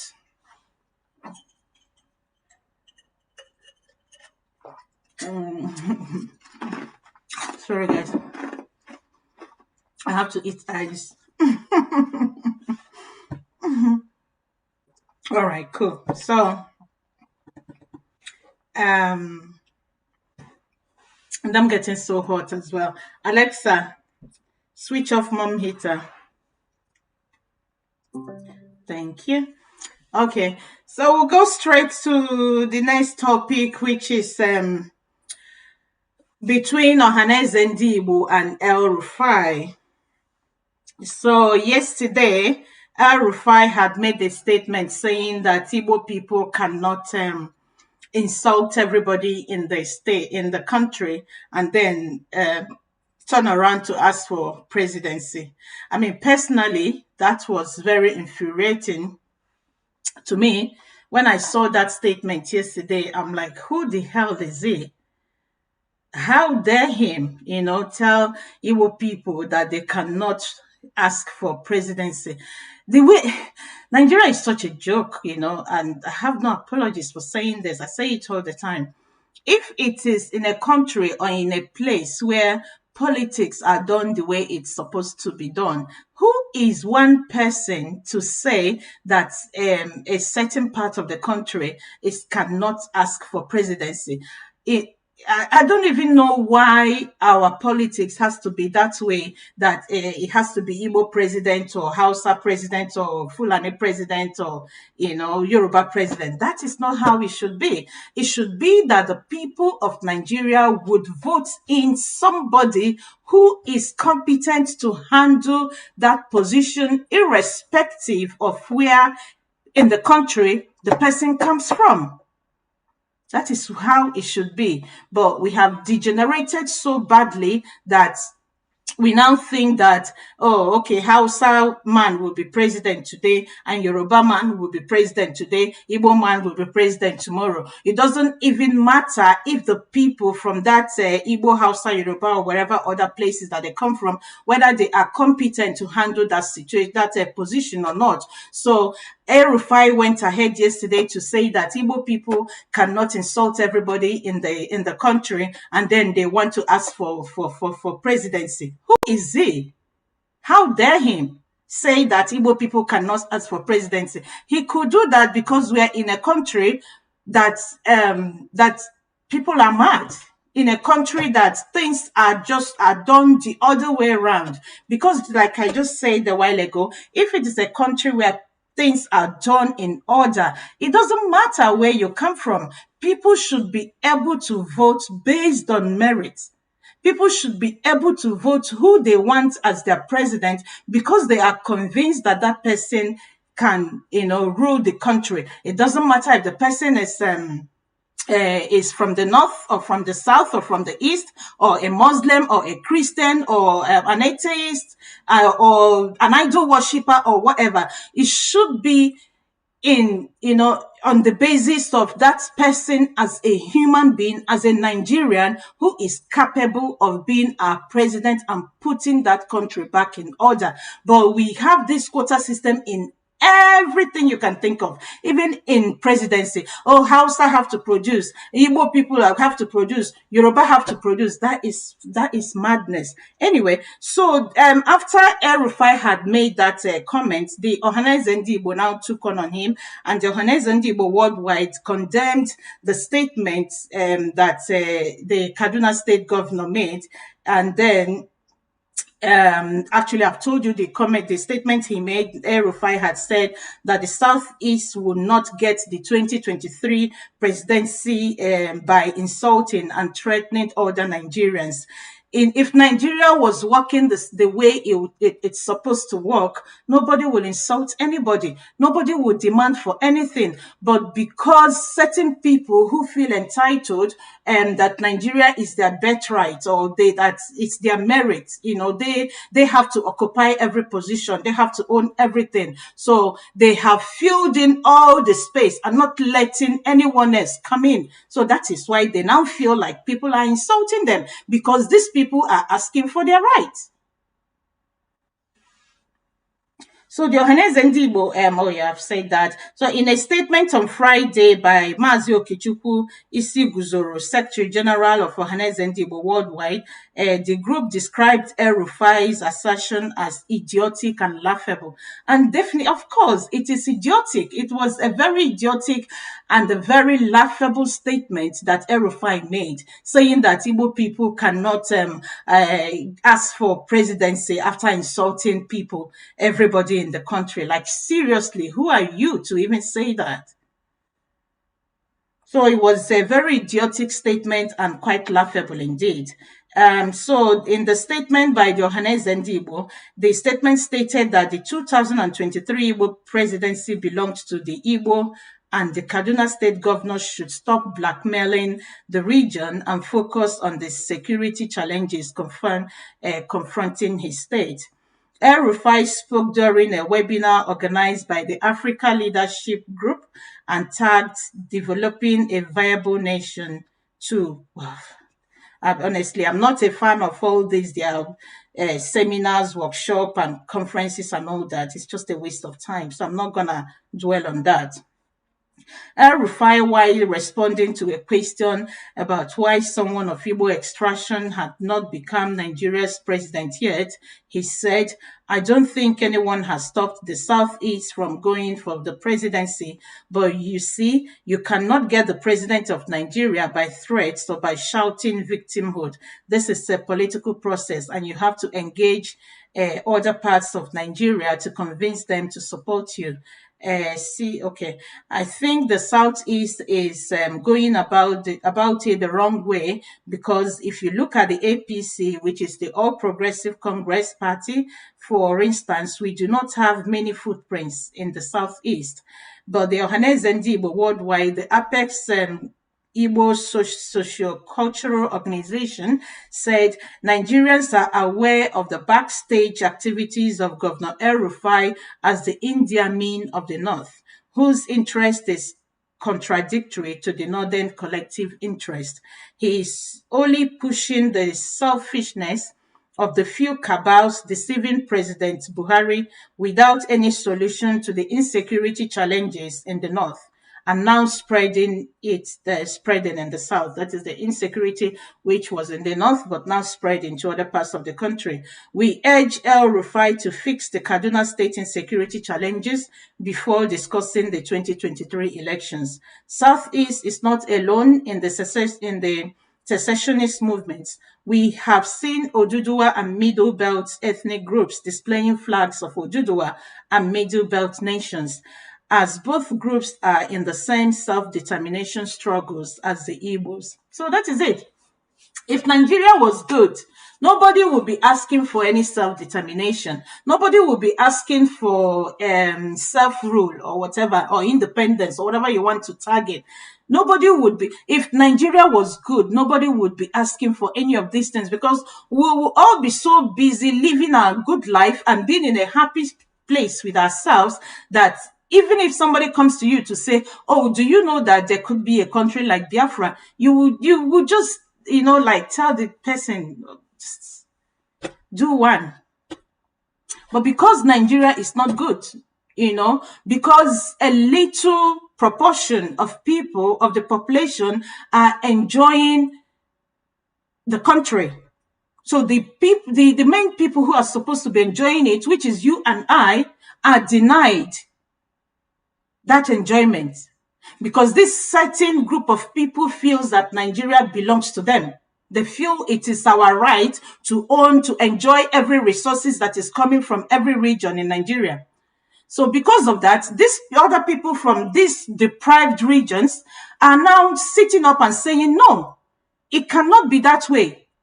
Oil cannot be coming from my place in River State, for example, or Ijo, for example. Oil cannot be coming there, and the whole money is sent to the center, which is the federal government, and the money is being enjoyed by a certain group of people, and the people who this oil is coming from their place do not have anything to show to say we are part of this country that is called Nigeria." So that is why they're now thinking, okay, no, it shouldn't be this way. If we cannot have justice and equity and things being done the way they should be, let us have our own country, so that everybody will control their resources, develop their own regions the way they want to develop it, or their country the way they want to develop it.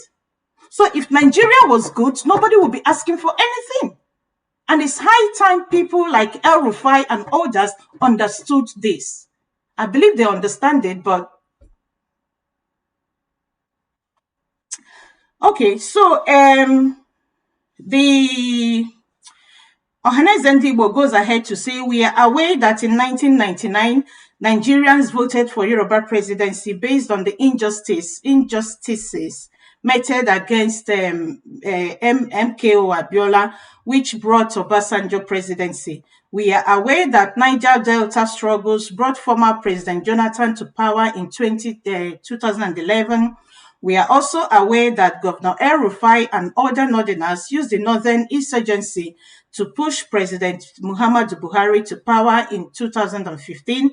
It's time to use the 2023 Igbo presidency project to end the Biafra agitation, as any attempt by El-Rufai and co-travelers to blackmail Igbos with secessionist movements is dead on arrival. Anyway, so this is the what the Johannes Ndigbo said.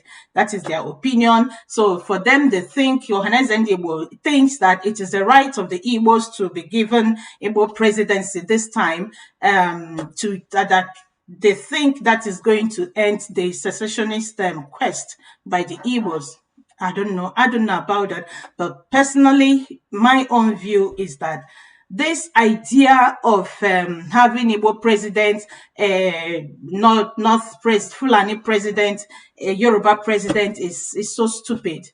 So if we are gonna be doing that, to know if we are gonna be in Nigeria, which is a country we are all trying to force ourselves to be part of, one Nigeria, one Nigeria. What makes us one Nigeria then if we are going to be saying, an Igbo man has to be a president this time, a Yoruba man has to be a president this time, is that not stupidity? So it's so glaring, it's so obvious that there is nothing like one Nigeria.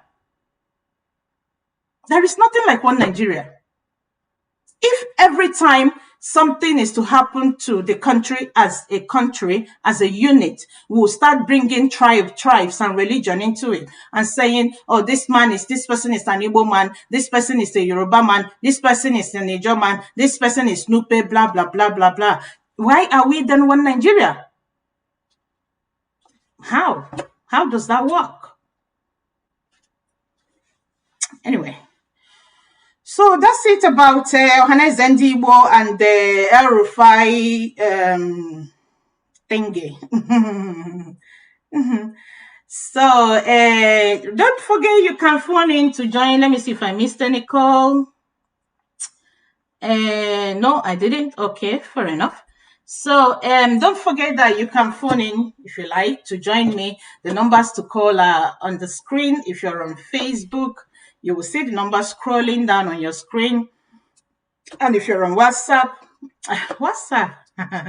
and if you're on YouTube, you'll see the number static on your screen.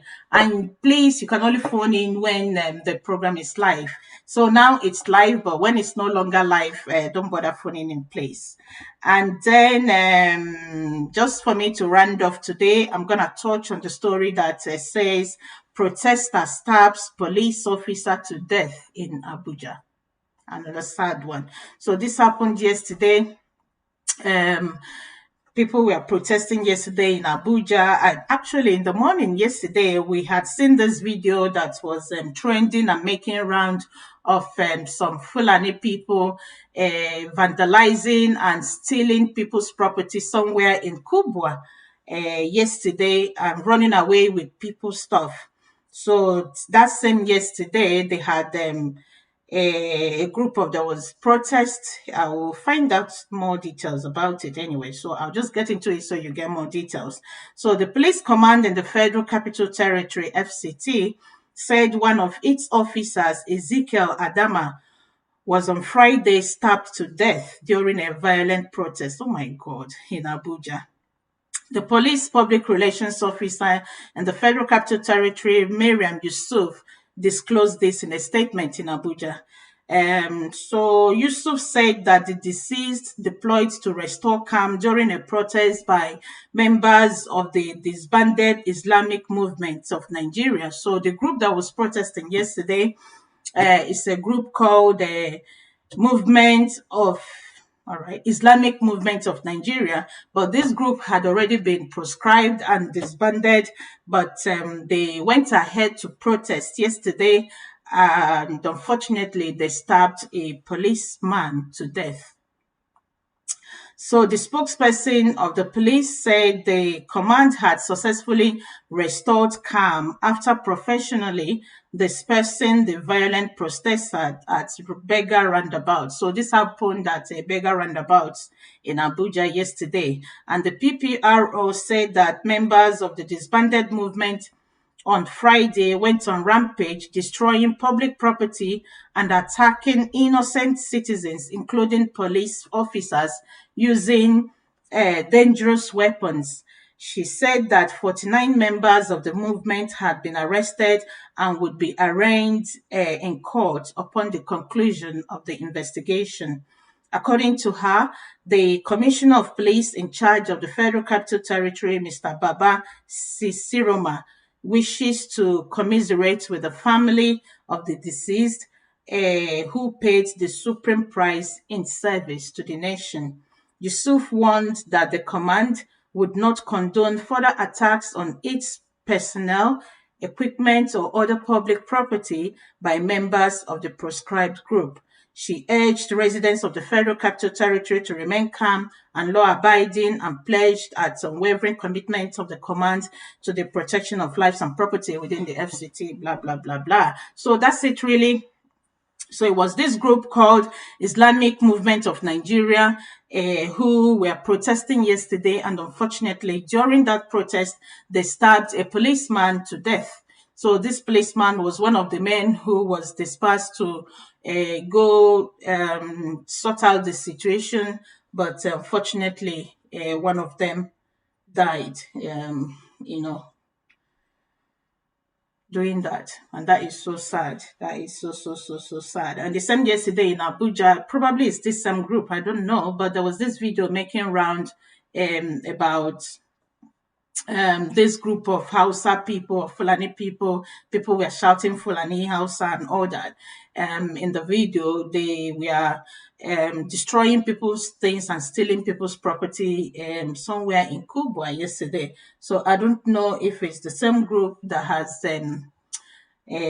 done this. I don't know. It's quite unfortunate. But the police spokesperson had said that this group had gone on rampage yesterday, destroying the things in Abuja and destroying people's property and attacking people with dangerous weapon. All right, guys. So that's me for today. And please, I know maybe by the time you watch this again, it's gonna not be live because that's me ending it now. So as you join, whenever you're watching it, please, if you're on YouTube, subscribe to my channel, and if you're on Facebook, please follow me on Facebook, and also whenever you visit YouTube.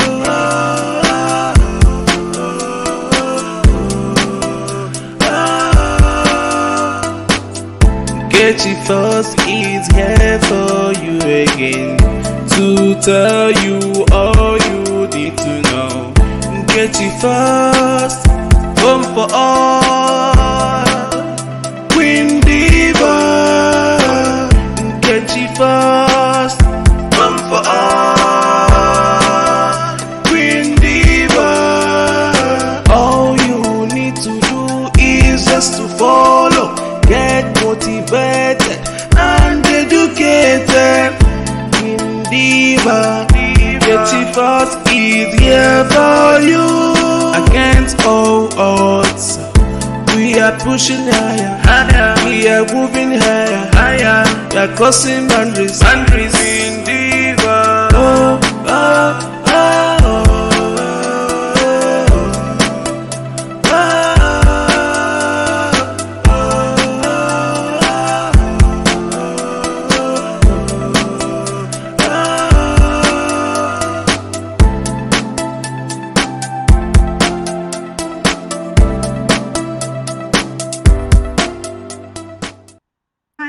It's been amazing.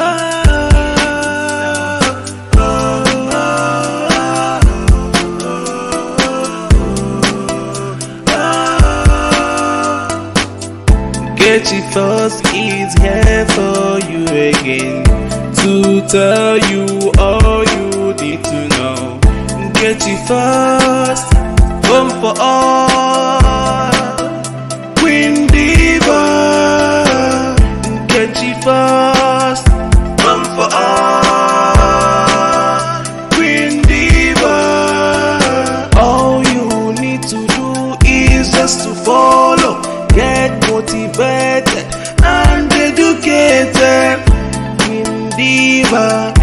Force is here for you.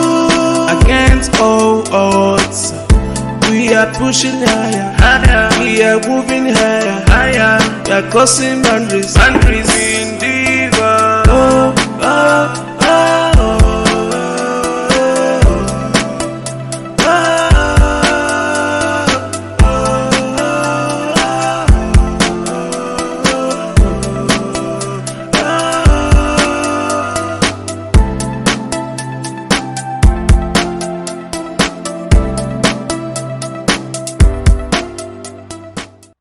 Hi all, it's been a minute.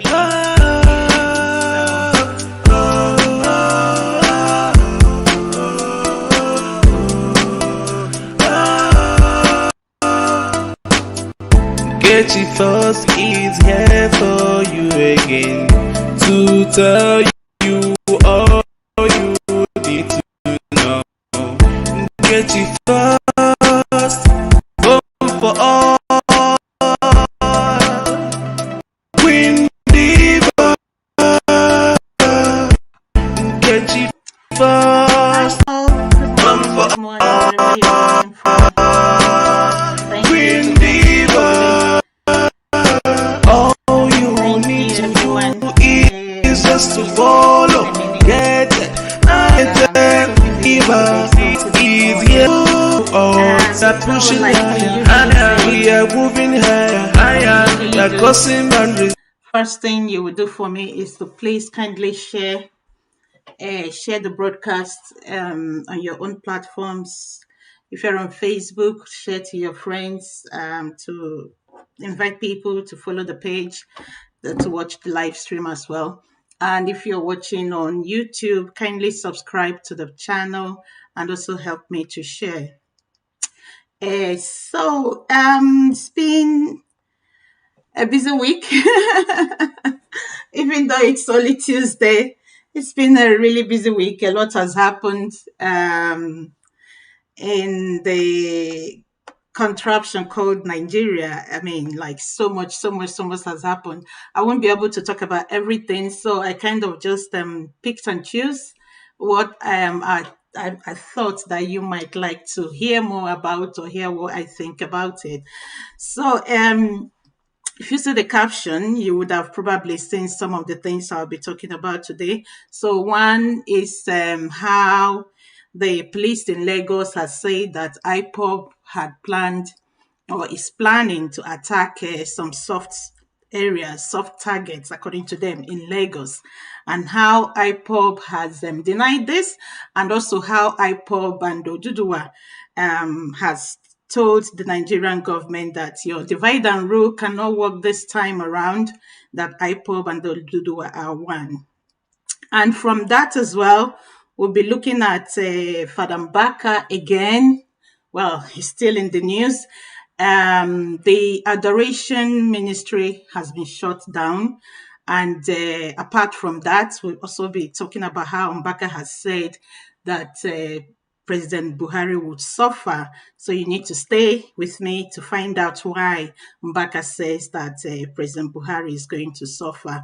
And then in Anambra State, a man was set ablaze, I think on Friday or on Monday, for stealing a handkerchief.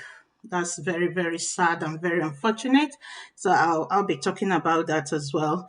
And then the last but not the least is how 4 men who are suspected Fulanis abducted people who were taking shelter from rain at a bus stop in Lagos. That's another sad one. So we're gonna just go straight into it again. And please, if you haven't, help me to share. And if you're not subscribed to my channel on YouTube, kindly subscribe. And if you're not following me on Facebook, please kindly follow me. I'm trying to grow my community, and I depend on you and people like you to help me do that. Thank you so much. Okay, so the first thing we're gonna go straight into today is how IPOB has denied that they are not planning any attack on Lagos, as police has claimed yesterday. So yesterday, this police the police commissioner in Lagos had alerted people or made a news briefing to say that IPOB is planning to attack people in Lagos. And that caused a lot of uproar and a lot of attention, from IPOB, from members of the public, and even from the Oduduwa Nation. So the Commissioner of Police of Lagos State, Mr. Hakeem Odumosu, on Monday, which was yesterday, alleged that the indigenous peoples of Biafra planned to attack the state. He said that the threat was being investigated, adding that security agencies would foil the plan. Odumosu spoke at a security summit convened by the Lagos state government in Lagos on Monday. He said the command has taken notice of agitators for Odua Republic by some Yoruba separatist groups and the threat to disrupt law and order in the state. 24 of these groups have been identified and are being closely monitored. And he goes on to say, similarly, the threat of IPOB to attack soft targets in Lagos is equally being put on the radar of the command intelligence, gathering, and other security services in the state. Strategies are being put in place to neutralize these activities. The command is using this medium to solicit the support of all and sundry to be vigilant at all times and report any suspicious person or movement to security agencies. So this was the police commissioner in Lagos speaking. And then after he made that utterances, he got a lot of attack from members of the public and the IPOB and especially Oduduwa. I prefer to call them Oduduwa. So also, the Commissioner of Police said the intelligence reports revealed that most miscreants, as he called them now, use abandoned buildings as hideouts and in most cases, initiation camps, adding that most of the abandoned buildings were traced to family disputes. But the leadership of IPOB on Monday described the allegation as baseless. Nnamdi Kanu made a tweet yesterday on his Twitter page, and he described this as baseless, a baseless and false allegation that is only trying to put the Igbos against the Yorubas. He added that it was being hatched to cause division between two friendly and loving nations, which are the Igbo people and the Yoruba people. IPOB's leader, Nnamdi Kanu, stated this in a statement. Its director of media and publicity, Emma Powerful. So actually, Emma Powerful, who is the spokesperson of IPOB, made a statement yesterday refuting this allegation by the Commissioner of Police in Lagos. The group said the public is hereby notified that the allegation that IPOB is plotting to attack Lagos is a lie. The Lagos State Commissioner of Police, Hakeem Odumosu, who made the allegation, is a former chief security officer to Bola Tinubu, and their intention is to fuel division between the Yoruba and Biafrans, but it won't work. This is not 1967. So if you know your history well, you would have known that in 1967, which is like before, some of the things that caused the war, or during the war and all that, and just immediately after the war, Igbos felt that the Yorubas betrayed them. So if you study what's happening now, the Igbo people and Yoruba people are beginning to align, especially in their quest for secession. Yoruba people want Oduduwa, while the Igbo people want Biafra. And you can notice that they're beginning to work together towards achieving this, I would say, one aim. So what the IPOB leader Nnamdi Kanu is saying now is that the police wants to use these tactics, just like they did in 1967, to make the Yoruba people feel that, Igbos are coming to destroy Yoruba land, because they say that IPOB is planning to attack Lagos, which obviously means that Igbo people want to destroy stuff in Lagos. This was the same thing they did during EndSARS. when the demonstration was gathering momentum, they now pitched it against tribe to say, oh, why are things not being destroyed in Lagos? In the East, why are all the destructions in Lagos? So that made some people feel, oh, this is our own. They're going to destroy our place.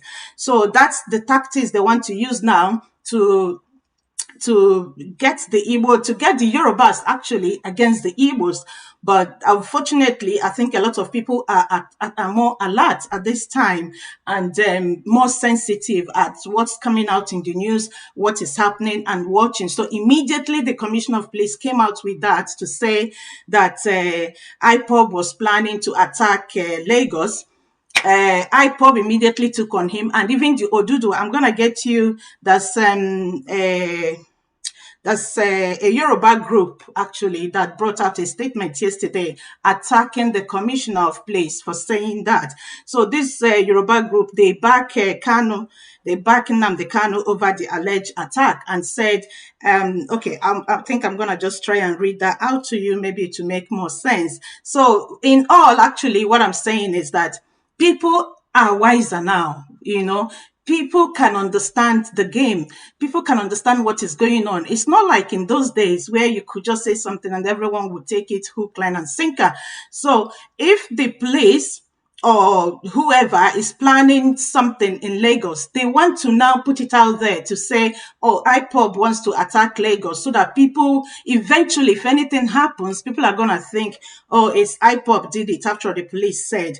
But I'm glad that both IPOB and even Yoruba groups have come out to not only refute that accusation, but also to ridicule it. So a Yoruba group at the fore of agitations for self-determination, Akpokpo Oduakoya, that's the name of the group, AOKOYA, has defended the indigenous people of Biafra against allegations of planned attacks.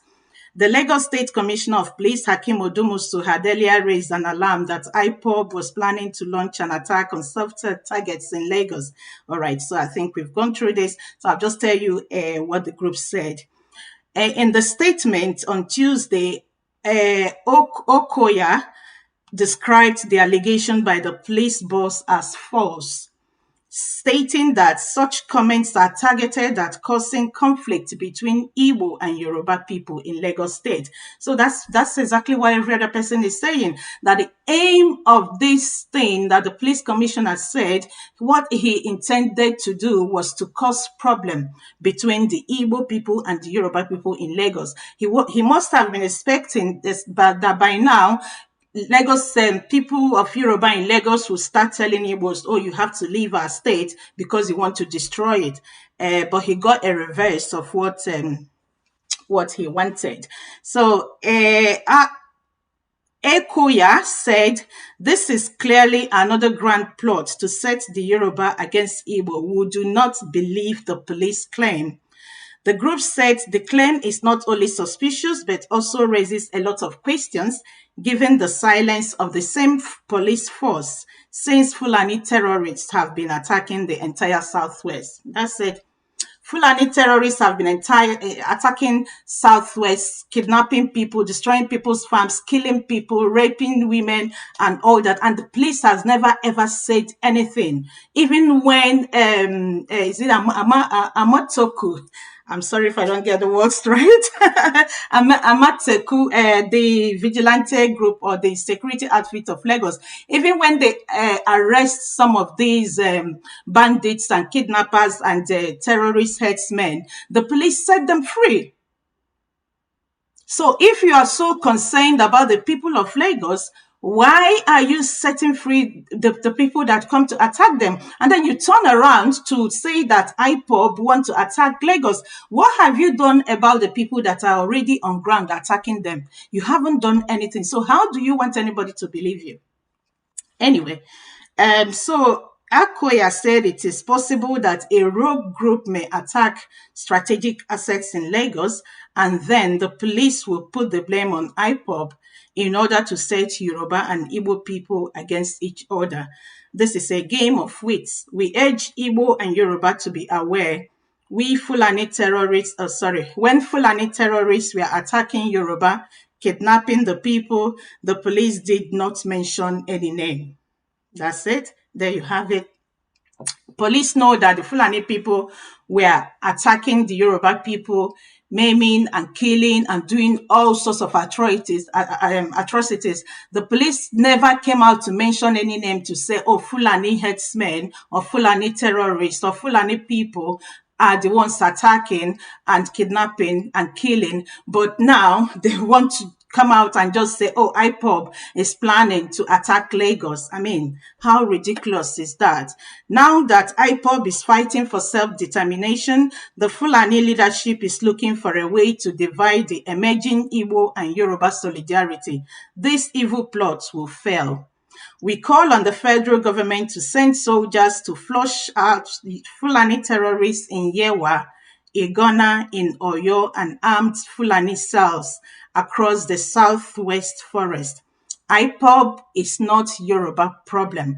IPOB is not kidnapping Yoruba people. So this is a statement by this group called, their acronym is HECOYA. That's their acronym. So this group has said that Igbos are not our problem. Igbos are not the one attacking us. Igbos are not the one living in our forests armed with AK-47, so that the police should do something about the problem they have, which is the Fulani people, the headsmen attacking them and killing them, instead of trying to jam, I think that's the word, instead of trying to jam their heads or to knock their heads with that of the Igbos. The group therefore urged Igbo people living in Lagos and Yoruba indigents to continue to explore areas of cooperation and prevent attempts to destroy the growing economic and spiritual ties that have emerged over the past decade. We warn the Fulani federal government, do not bomb Lagos and then put the blame on IPOB in order to cause disaffection between Yoruba and Igbo. This is an old trick used by Adolf Hitler to set people against each other. It is one of the instruments Fulani have employed to keep themselves in power. The game is up. Honestly, I love these statements to pieces. You know, I'm so glad that a lot of people are aware now. A lot of people seem to know what is going on at present, and that makes me so happy. I mean, that there could be a security threat in Lagos, don't get me wrong, but why would the police commissioner just come out to say that IPOB is planning to attack Lagos? I mean, IPOB they actually have their hands full at the east. There's an ongoing war in the east at the moment, which everybody knows about. People are being killed in Olu and other parts of Igbo land. Just yesterday, 6 vendors were arrested for what? Because they were accused of selling publications that has IPOB story in it. So I would think that IPOB and ESN, they have their hands full at the moment. And what actually are they going to benefit from attacking Lagos? That it just doesn't make any sense to me. What will IPOB benefit from attacking Lagos? And why would they even attack Lagos? Anyway, so there you have it. The police commissioner has got a lot of bashing from members of the public, from IPOB, and from Oduduwa Republic people as well for making that statement. And everybody, most people actually, has made it clear that they do not believe what he said. Okay, so now I'm gonna go straight to Mbaka again. You know how we love Mbaka here. Unfortunately, he's still he's still in the news. Actually, Mbaka is making 2 headlines today, and one is that the Adoration Ministry is shut down. Oh, well, before you start worrying, oh my God, is that him finished? No, it's only shut down for about 30 days, I think. And we're just going to go straight into that news so that you can get more information about it. So it says, following the desecration of the Catholic Cathedral Church by the supporters of the spiritual director Adoration Ministry, Enugu, Nigeria, Reverend Father Ejike Mbaka, he has announced the immediate shutdown of all activities in the ministry till June 10th, 2021. So he shut it. This announcement was made today. So apparently he's shutting down for 30 days. I remember I had seen a video of him, I think, of his latest video ministering in the church when he knelt down and was apologizing on behalf of his followers who had destroyed stuff at the cathedral and at the church the day that he was kidnapped, technically kidnapped. When they went looking for him at the cathedral, they had vandalized the place. So Mbaka had knelt down, I think that was on Sunday, apologizing to the Catholic Church leadership. Anyway, so he's gone down to shut down, he's gone ahead to shut down the adoration ministry, but that's not like him shutting down like forever. That is just there for some time. And from our understanding, this is going to be until the 10th of June 2021. And before I go ahead, please don't forget you can join me. You can phone on WhatsApp. My phone is on silent, but I keep checking for when I have any missed call. So you can join me to talk about anything bothering you regarding the insecurities and things going on in Nigeria at the moment, or to talk about the topics that we have for today. The numbers to call are on the screen. If you're on YouTube, the number is static on your screen, I believe. And if you're watching from Facebook, you will see it scrolling on your screen. So Mbaka's supporters had on Wednesday last week attacked the Bishop's Court and cathedral, destroying valuables, property, and desecrating the holy altar of the church.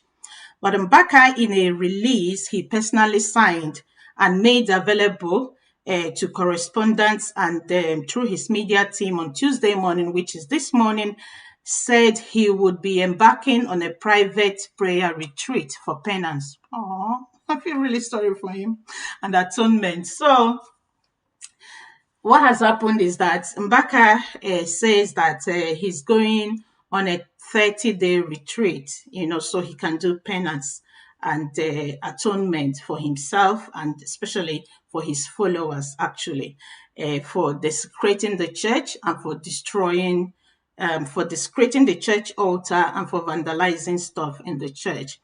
Father Mbaka had on Sunday apologized to the Catholic Church in Enugu and his bishop for the desecration of the church.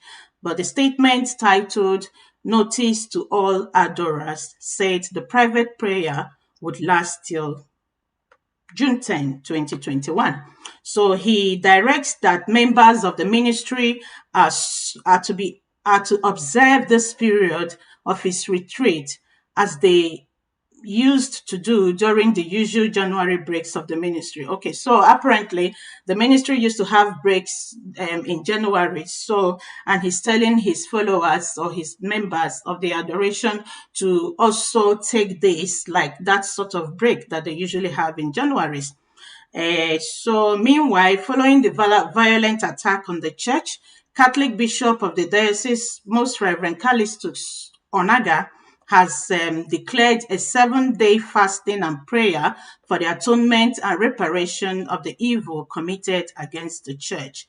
So that's the first story on Mbaka, which is the adoration ministry is now closed for 30 days so that he can embark on a 30-day prayer period to do penance and then atonement, especially because of the actions and the actions actually of his followers on the day that he was declared missing.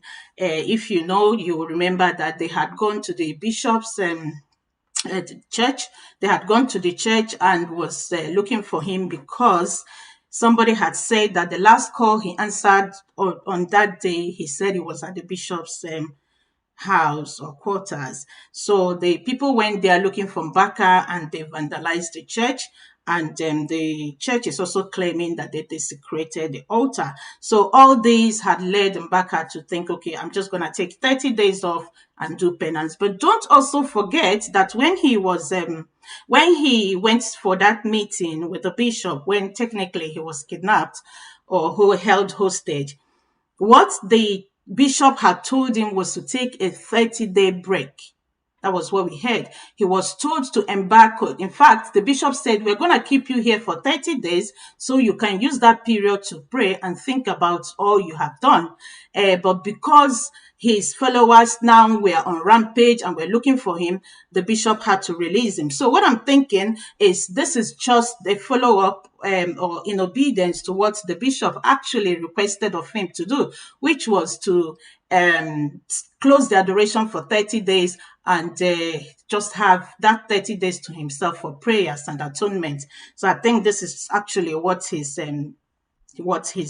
going to do. But now he has time to at least announce it and prepare his people, which was the problem the last time, because they wanted to keep him at the meeting. They didn't want to let him go. And then Mbaka was saying, okay, can I just go and tell my people I'll be away for 30 days? So I think actually this is what he has done. All right, so moving away from that adoration being shut down, guys, don't forget that you can phone in to be part of this show. The number to call if you're on, okay, I'll check if I had any missed call.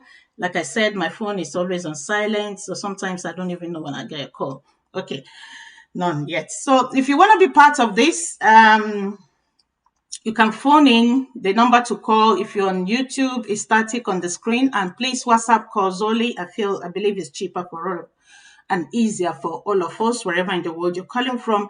And if you're on Facebook, the number is scrolling on your screen. And if you're on Facebook, you prefer to come up live in video, I'm gonna be posting the link for you to click to join in. Then I'll bring you in. So we are moving on, but we are still on Mbaka. And the next thing is Mbaka has said that Buhari will suffer. Okay, I bet you're wondering, okay, why? Mbaka has been on Buhari's case for some time now. Actually, that is what has caused the problems he's having with the church recently. Because the last time, Mbaka has said that he's withdrawing his support for Buhari because the God that told him to support Buhari from 2015 had told him to stop supporting him, but instead to pray against him. So since then, we've been hearing utterances coming out from Mbaka regarding Buhari. So the latest of them all is that he has said Buhari will suffer if he fails to show Nigerians something. So we're going to be finding out now what is it that Buhari, or rather Mbaka, is asking Buhari to show us. So the founder and spiritual director of Adoration Ministry, Enugu State, Father A.G. Mbaka, has said President Muhammadu Buhari will suffer if he doesn't show that he is not part of those causing insecurity in the country. So Mbaka is saying that if Buhari doesn't show or prove to us that he is not part of the people causing this insecurity going on in the country at the moment, that he's going to suffer for it. Don't forget that a lot of fingers have been pointing at Buhari's government and even Buhari himself, saying that they actually know what is going on in the country because they planned it that way to cause all these insecurities, and that they are also supporting Boko Haram, the herdsmen and other terrorist outfits that are disturbing the country at the moment. So Mbaka has said that if Buhari fails to prove to Nigerians that he is not part of this system that is attacking the country, that he's going to suffer for it. So Mbaka made this statement during Sunday service at the Adoration Ministry premises. This was last Sunday. That was when he made this statement. He said, despite that former chief of staff, Abba Kyari, was flown abroad for treatment, he later died. Well, Mbaka said, start preparing where to run to. Trouble is coming. Nigeria has collapsed and Abuja will no longer be a safe zone for politicians. I'm going to take a sip of water, guys. So, Mbaka said this on Sunday. And if you've been following the news, you would have heard that yesterday, actually, armed robbers went to Aso Rock and they succeeded. This happened yesterday. Armed robbers, Bogud, is a Bogud, don't know what the word is, went to Aso Rock, and I'll get to that news later anyway. So that was in support of what Mbaka said, that Abuja is no longer safe. You remember Abuja, for people like us who lived in Abuja, we would always think that Abuja is safe. When I used to live in Abuja, which was, I left Abuja, I think about 14 years or 15, 16 years now. Then Abuja was actually a very safe place to live, very beautiful place, and you would always feel secured. Not only because there are politicians, obviously it's a seat of government and a lot of military people and all that. So, but obviously Abuja has changed from that over the years. It's no longer what it used to be. But now it's gotten worse because of the terrorists and the headsmen, and all the insecurities that is facing or challenging Nigeria at the moment. So Mbaka said that people should start preparing about for where to run to, because trouble is coming, and that Nigeria has collapsed, and that Abuja will no longer be a safe zone for politicians. If you know, most politicians feel that they are safer in Abuja. Actually, there are some governors, some states, northern state governors, who do not reside in their states. They govern their states from Abuja. Why? Because of the insecurities happening in their states. So they feel, okay, I'm going to live in Abuja. Abuja is safer. But now, Abuja is no longer safe. President Buhari has not shown that he is not part of the insecurity ravaging the country. You have to show that you are not part of the insecurity. President Buhari will suffer if he doesn't change his ways. Was Abba Kyari not sent abroad for treatment? But what happened? He died. This is Mbaka speaking. Mbaka had called for President Buhari's resignation or impeachment over his handling of the security challenges in the country. He said Buhari has failed Nigeria woefully and that he should resign now. He explained that Nigerians are crying because they don't have a shepherd, and that is actually what it is. Nigerians are crying all over the world, everywhere, because they feel like lost sheep. They don't have a shepherd. All we have is presidency. We don't have a president. Our president is invisible, absent. He emphasized that the nation cannot continue like this, so he asked God to change its leaders. Mbaka said, God will ask Nigerians, why are you crying? And Nigerians will reply, we are crying because our leaders have failed us woefully. If it was in civilized country by now, President Buhari would have resigned. And he says, quote me anywhere and let the whole world hear me. By now, with what is happening, President Buhari should honorably resign. And Mbaka says, what is the matter? Nigerians are crying. Why? Because there is no security in this country. The House of Representatives and the Senate should impeach the president if he doesn't want to resign. If the members of these two houses do not want to impeach him and they want to begin to fight Father Mbaka, something worse than what they ever imagined will happen to the members of the Senate and members of the House of Representatives. Disaster is coming. So this is Mbaka warning and saying that since Buhari has refused to resign because he has failed the country, that members of the House should impeach him. And if they refuse to impeach him, that something bad is going to happen to them. He says that disaster is coming. Until the government of this country finds something useful for our youths, they are going to face disaster. A time is coming when if you are asked to be a governor, a senator, House of Representative member, you will begin to run because I'm trying to tell you that we cannot continue like this. So Mbaka is saying he's always echoed to say that our youths are unemployed, majority of our youths are unemployed, and that if the government do not, and the people in leadership do not do anything to help our youths or even to help the lot of people in the country, that they are all going to suffer. And he went ahead to say that a time will come when people will be running away from taking political offices in Nigeria. People will not want to be governors or be presidents or members of house of members of reps and all that. A time is coming when people will be scared to take up such positions because a disaster is coming to them if they do not change the situation. Um, and then he goes ahead to say, the leaders have made the youth suffer. It is time for the civilians to make the leaders suffer. Enough of this rubbish. Most of the reasons why you come here for prayers are not prayer projects. These are things the government should supply. That's it, really. I love this man. He's spoken the truth.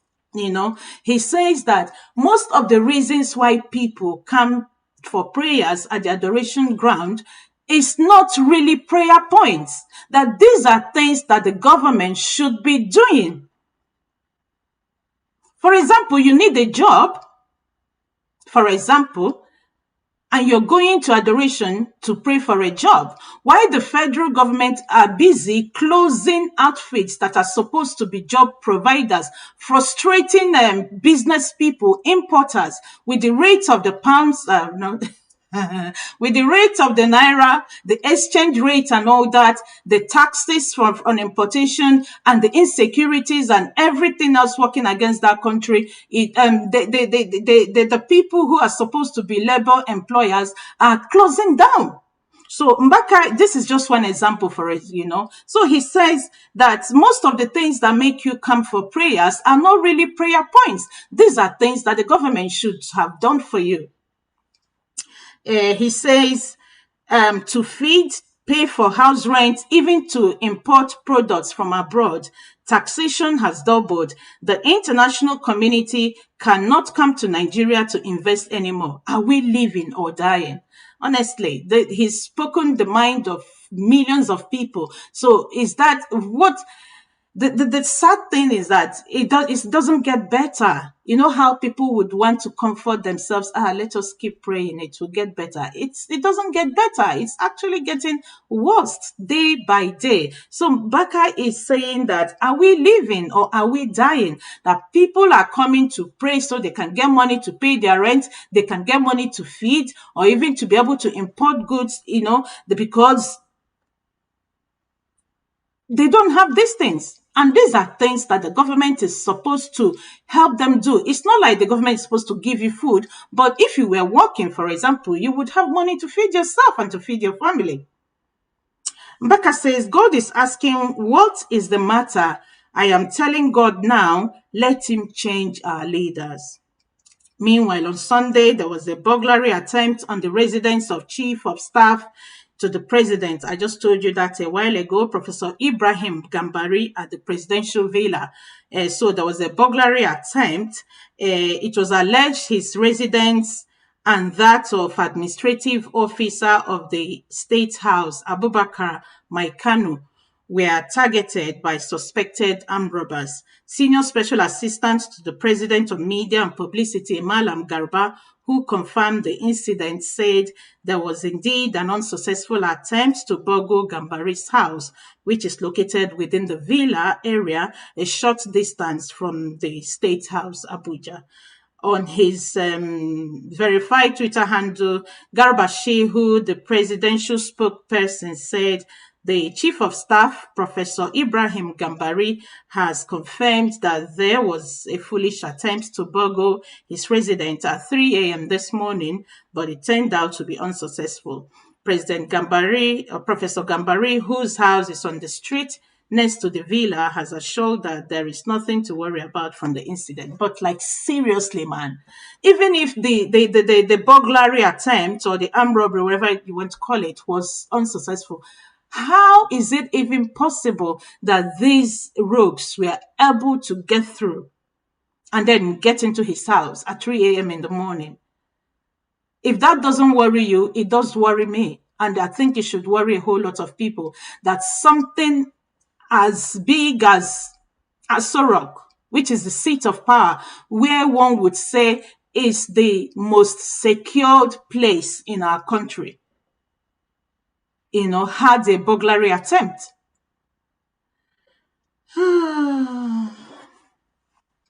Anyway, so that's it about Mbaka and what he said about Buhari. He says Buhari will suffer if he doesn't convince Nigerians, or if he doesn't show Nigerians that he is not part of the problems that Nigeria is having.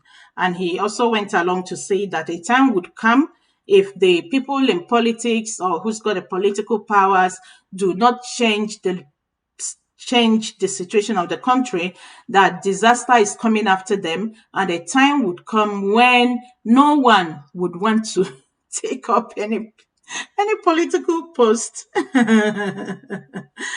Oh, so guys, don't forget you can join me. You can join in to have your say about all the topics I've discussed already, or about anything else that is bothering you regarding the insecurities and the stuff going on in the country at the moment. So the numbers to call are on your screen. If you're on YouTube, you will see it is static, and if you're on Facebook, you will see it scrolling down on your screen. So last but not the least, I'm going to be looking at how a man was set ablaze in Anambra State for stealing an handkerchief. That is so sad. That is so sad. So apparently the people there took laws into their hands and set the man ablaze. But we're going to look at the story so we can get more details. And one moment, please. So a man whose identity could not be ascertained at the moment was on Monday set ablaze at the Mbo Junction in Idemili North local government area of Anambra State. It was gathered that the suspect snatched a handkerchief from a victim and bolted away, thinking that it was money. So apparently, this guy snatched a handkerchief from somebody. He thought it was money inside it, and he took it and then he snatched it and ran away.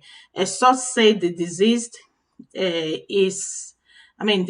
in company with his gang was at the junction robbing passers-by of their valuables. So apparently they've been at that junction robbing people. So this last victim of his, who he stole the handkerchief from, who he snatched the handkerchief from, wasn't the only person that they attacked on that day. So he was with his gang and they were at the junction, which is in Mbo Junction in Idemili, I think. Idemili North local government area, and they were snatching stuff from people. The victim raised the alarm, which attracted sympathizers who immediately mobilized and pursued them. So when this dead person snatched the handkerchief from the victim shouted, raised alarm, and then people started pursuing this man. One of them was apprehended while the others escaped. The apprehended robber was beaten to a pulp and asked to identify or disclose the whereabouts of his fleeing accomplices, but he refused and was set ablaze. That is so sad, honestly. I know he's done something wrong, but is it okay that these people took the laws into their hands to set him ablaze? Just for, he thought there was money in the handkerchief, so probably I shouldn't say just for stealing handkerchief, but because he thought there was money in it. But even at that, is it okay that he was set ablaze right there? Because could they not have taken him, called the police to come and take him? At least he could be charged to court and jailed if found guilty by the law. Wahala not the finish for Nigeria, honestly. So that's how this guy was set ablaze for stealing an handkerchief. They beat him and then they were asking him, tell us who you're working with. Well, that's what I would think, watching Nigerian movies. Tell us who you are working with or who your accomplices are. And he refused. But I don't get it. Why would he refuse? Because if that was going to save his life, he should have just said, okay, I'll take you there. That probably could have saved them from being set ablaze. But that is really, really so sad, honestly. So the police public relations officer Ikenga Tochukwu confirmed the incident. He said the body of the deceased had been recovered while investigation had commenced. The PPRO said around 11 a.m. there was a mob action on a suspected thief that resulted in the setting ablaze of the suspect at the Mbo roundabout. Police operatives attached to the Ogidi division quickly rushed to the scene, recovered the body, and cordoned off the area to prevent a breakdown of law and order. Like, seriously, why did they not come before he was set ablaze? It would have taken some hours or some minutes to beat him, and oh, I don't know, but this is just crazy. It's just so crazy. So on that sad note, I'm gonna be finishing for today, and I thank you so much for joining in. And please take out your time to subscribe to my channel if you haven't, and to follow me as well if you're on Facebook. And please help me to share and invite your friends as well to subscribe and follow. Whichever way, whichever platform you're in. And I do hope to see you again tomorrow or soon. Bye, guys.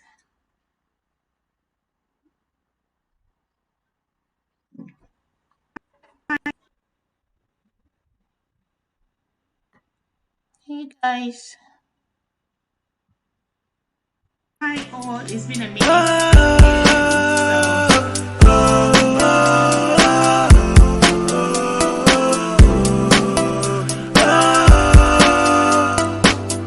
Get it first is here for you again to tell you all you need to know. Get it first, come for all. Queen Diva, get it first, come for all. Queen Diva, all you need to do is just to follow. Get motivated and educated. Queen Diva, get it first is here for you. Against all odds, we are pushing higher, higher. We are moving higher, higher. We are crossing boundaries, boundaries. Queen Diva, oh, oh, oh,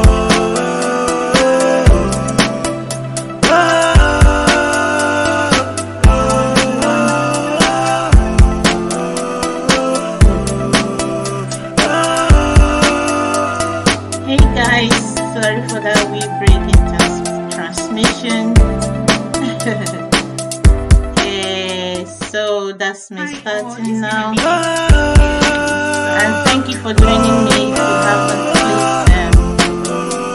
please subscribe to my channel. If you're on YouTube, if you haven't, and if you're on Facebook, kindly follow the page if you haven't. And help me to share, please. I always say that I'm trying to build my community.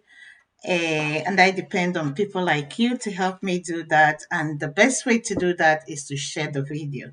So we won't be so lonely, we'll have more people connecting each time there's a broadcast. Okay, I'm just gonna go straight into it. It's been quite a busy week in Nigeria, as usual.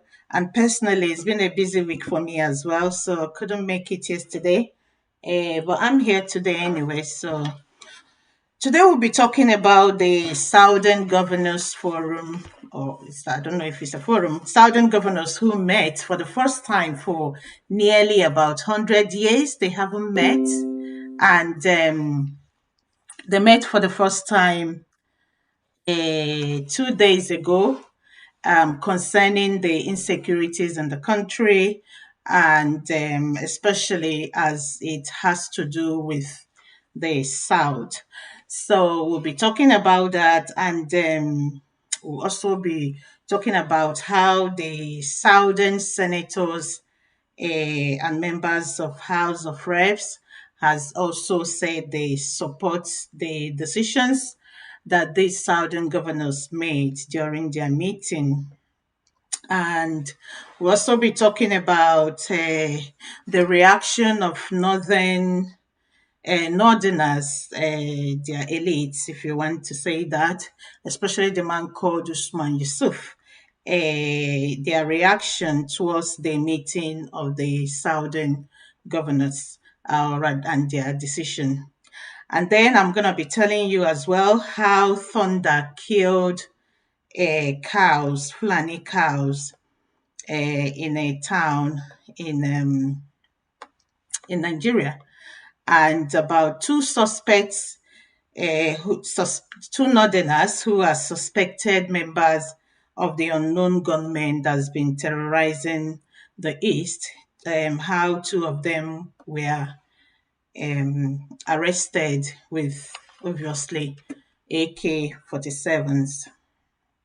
Okay, so I'm going to start with that Southern governor story. I know it happened about 2 days ago, so most of us would have already heard about it or be conversant with what happened at the meeting, the decisions they took, and all that. But in case you haven't, then fair enough.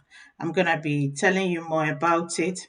But apart from that, I just want to use it to kind of lay a foundation for us today for most of the things that we'll be talking about. So, because most of them are kind of linked to this Southern Governors meeting and the decision that they took at that meeting. So I'm gonna go straight to that Southern. All right, I'm kind of struggling to find it. I don't know why it keeps taking me to the wrong one. Southern. Okay, give me a moment, guys. I thought I killed it, but I don't know how it's giving me the wrong one. Okay, I know what I'm gonna do. Just give me a moment. I'll quickly find it from here. Um, instead of the usual Southern governors.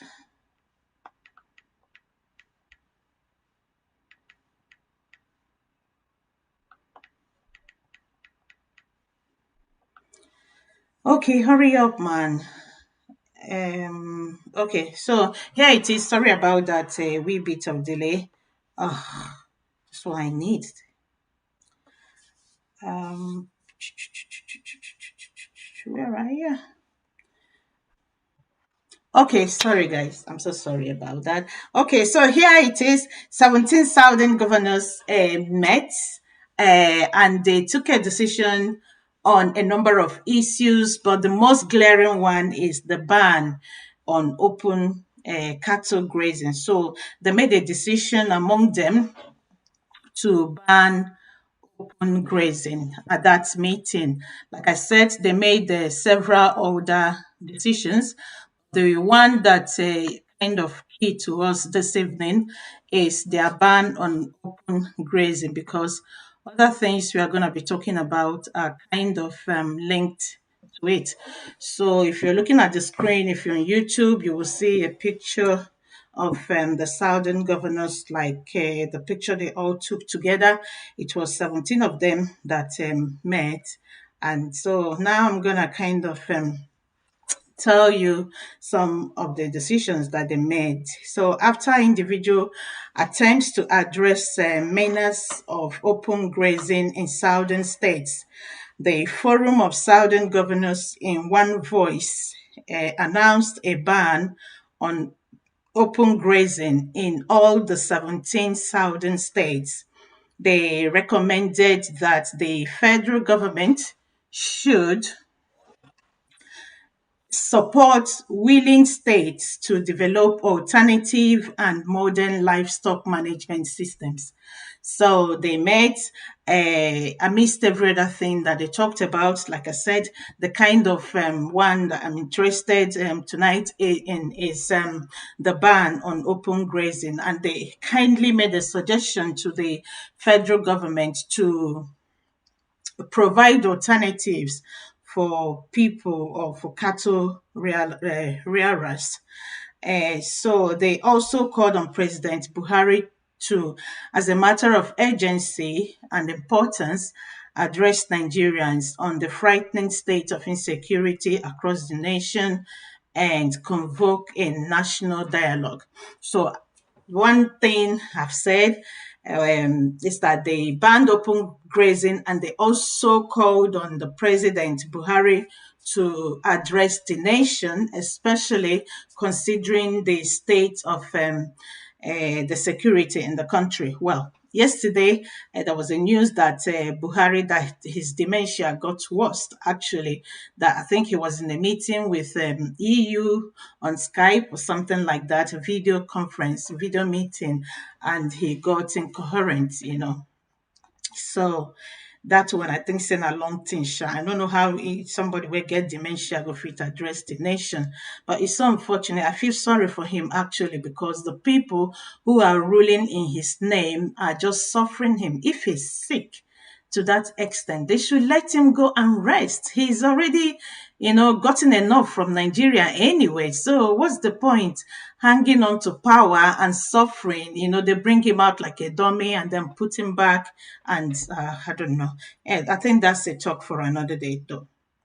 So, of the 17 southern states, 13 governors were in attendance at the meeting.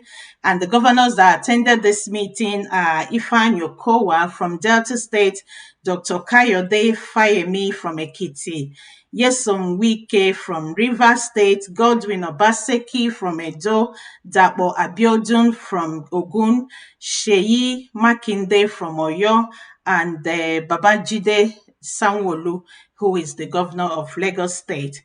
Other people who were in attendance are Duyedire Bayelsa Okeze Ikpeazu from Abia State, Ifeanyi Ugwuanyi, governor of Enugu State, Rotimi Akeredolu, governor of Ondo State, David Umahi, governor of Ebonyi State, and Willie Obiano, who is the governor of Anambra State. The governors of Imo and Akwa Ibom were represented by their deputy governors, while Osun and Cross River states were absent at the meeting. So 17 of them, 13 were present, 2 sent representatives, and 2 were absent. And in a resolution after the meeting, the forum explained rationale for the ban. So remember, I've told you that they agreed in one voice, which is something that hasn't happened in a long time, for southern governors in Nigeria to meet and then to speak in one voice. But I guess that the issue of insecurity, it's a very important one, especially at this time. And we all know that the main problem in Nigeria at the moment, or what has kind of led to where we are, is that is cows, and their open grazing. So the governors has banned it in a resolution after the meeting. The forum explained the rationale for the ban on open grazing, stressing that development and population growth has put pressure on available land and increased the prospects of conflict between migrating herders and local populations in the south. So a lot of these herders are migrating from the north. They are not just migrating by themselves, they are coming with their cows, and it has put pressure on people of the south, who don't even have enough land to start with. If you look at the map of Nigeria, you will see that the way the map is drawn, that actually the north has more land mask, as it's called. You can see the map as it's showing there if you're watching on YouTube. So there, the one on green is the northern part of Nigeria, and then the one in white is the southern part of Nigeria. So look at it. The northern part of Nigeria has like 2/3 of the whole landmass in Nigeria, and then they are coming to the south asking to be given land. How does that even work? That doesn't even make any sense at all. And apart from that, this is 2021, for crying out loud. And we are still arguing about open grazing. It's insane. It's insane that a country like Nigeria in 2021 is still talking about, arguing about open grazing. People carrying about cows from one state to the other and causing menace in while at it. It shouldn't even be an argument, banning it. And so the governors collectively identified the incursion of armed herders, criminals, and bandits into the southern part of the country as being at the roots of the severe security challenge, such that citizens are not able to live their normal lives in the region. Just like I said, okay, it's not just that these cattle rearers are bringing their cattle looking for greener pastures or whatever for their cattle, but they are causing more problems. They are armed with AK-47, and the federal government is in support of them to carry about AK-47, and they're using this to cause menace and to threaten people in their own homeland. My mom actually told me that she can't even go to the farm anymore. My mom she's been a farmer and she loves farming, but she can't even go to farm anymore. Right there in the village, I heard that even now to buy gari is about 1 cup of gari now iga mego lead now, but before gari. Because why? People are scared of going to the farms. People don't go to the farms anymore because, one, if you do not get attacked by the armed Fulani headsmen, if you're lucky enough to get the plants cultivated, they're going to come with their cows to eat them up. So at the end of the day, you get frustrated. So people don't farm anymore. And what has that is leading to famine and leading to hunger, because somebody like my mom, who used to cultivate what she eats, cannot cultivate anymore because she's scared of going to the farm. So it means that she would need money to go buy the one that someone else has cultivated. But who would do the cultivation if everybody is scared to go to the farm? Anyway, so that's like in support of what the Southern governor said. And in a 12-point communique, which was read by the forum's chairman Oluwa Rotimi Akiridolu, sorry if I didn't get that name right. At the end of its 4 hours meeting, the Southern governors expressed displeasure with the worsening state of the insecurity and noted that the situation revolves around agitations over restructuring, but affirmed that the people of southern Nigeria remain committed to the unity of Nigeria. Oh, well. So these southern governors also had to put it out there that their people are crying out for restructuring, which is long overdue, actually, for the country to get restructured. So this Southern governors is part of their 12 points. They made like a 12-point communique, and part of it is that they are calling for the president to start the process of restructuring Nigeria. So the progress of the nation requires that urgent and bold steps be taken to restructure the Nigerian Federation to birth evolution of state police, review of revenue allocation formula in favor of the subnational governments, and creation of other institutions which legitimately advance commitment to the practice of true federalism. So these are like part of the things they are calling for. So obviously, if there's restructuring, the restructuring would take care of for us to have state policing, because now we don't have state policing. What we have is like the federal government is in charge of the police. So these state governors are actually called chief security officers of their states, but I think that's just for mouth, because they're not actually in charge. If anything is happening now, they would have to call on Abuja or call on the federal government before any security decisions could be made.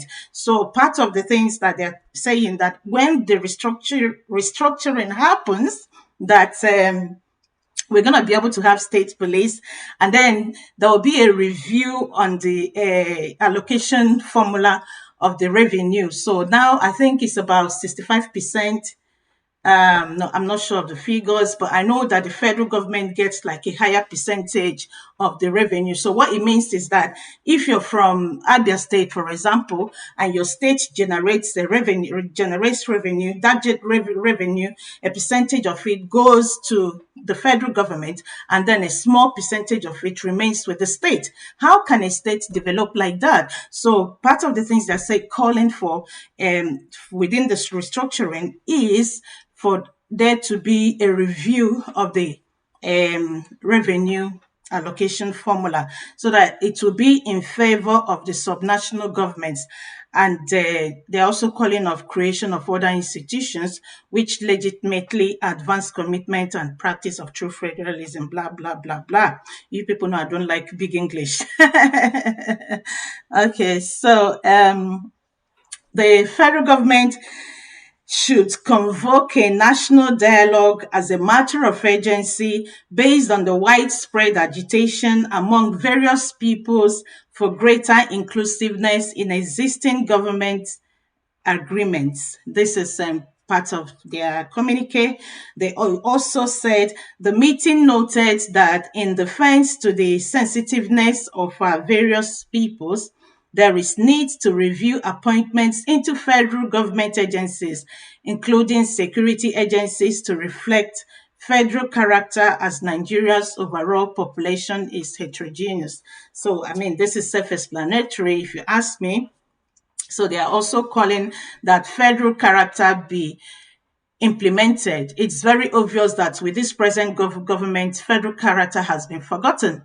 Most of the sensitive positions, especially the security, like they mentioned, is in the hands of the North. Like everything actually is a Fulani person or a Northerner, that has most of the sensitive positions. And this is part of the agitation that people from Odudu and people from Biafra are talking about, that there is no fairness.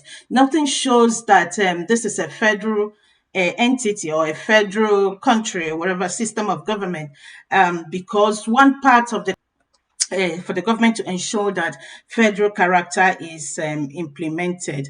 So while the governors resolved to foster cooperation among the southern states and the nation at large, they expressed concern over the continued gridlock on the Oshodi-Apapa Expressway, particularly the chokehold it has exerted on the nation's economy, being the sole outlet from Apapa Wharf. So what do you expect in a big country as Nigeria, a country as gigantic, whatever the word is, as Nigeria? We have only one wharf. How does that even work? Only one wharf that is that the one at Papa Wharf. So why wouldn't there be catastrophe? Why would there be gridlock? It's common sense. So has Nigeria not developed enough for us to be able to develop other seaports in the country? There's always been called for the One seaport. I think there's one in Warri as well. People have been calling for these seaports to be opened, because if these seaports are opened, they're going to ease the pressure in the one in Lagos. But this is common sense, isn't it? But obviously, it's what it is. What you get, what you see is what you get in Nigeria. So that is why some people are calling for restructuring, while others are calling for cessation. So whichever way, for me as a person, my main interest is the quality of life of people. Nigeria, what it is at the moment, that nobody should be living like that, actually. So while the governors resolved, okay, I've done that, the meeting therefore recommended the activation of establishments of ports in other states of the federation to create jobs and promote socioeconomic activities in the country. I mean, one would think it's common sense, but like they say, common sense is not common. So why would a country as massive as Nigeria is, with such, have only one seaport, just that one in Lagos? So a businessman from Enugu State, for example, would have to travel to Lagos to be able to clear their goods and then to be able to bring it down to Enugu State to start selling. So that will even add to to their cost, apart from the inconveniences involved in it. When and the One seaport can easily be opened. Port Harcourt or One is closer to him than going all the way to Lagos or somebody. Honestly, so rising from its third emergency security meeting in 2 weeks, President Buhari has approved new security. Okay, this is like in other news anyway. So that is it, kind of about the meeting of the northern government of the northern governors of the southern governors and their what they their communique, the communique that they came out with after the meeting. So that is it. So kind of after the meeting, obviously people started reacting to it. I think that meeting actually took most people by surprise because personally I didn't hear they were meeting. The next thing I saw was, oh, that they've already met, and the communique was very quick to come out. I think the next day as well, but they were very clear on the things that they have resolved, and I'm so glad. I'm so personally glad that they banned open grazing. But like most people in several quarters have been saying, that this is a very good start, because something like this has not happened in a very long time. Though some people are still sitting on the fence and being skeptical and being like, well, we are waiting for the action. It's not just to say by mouth, we need to see it.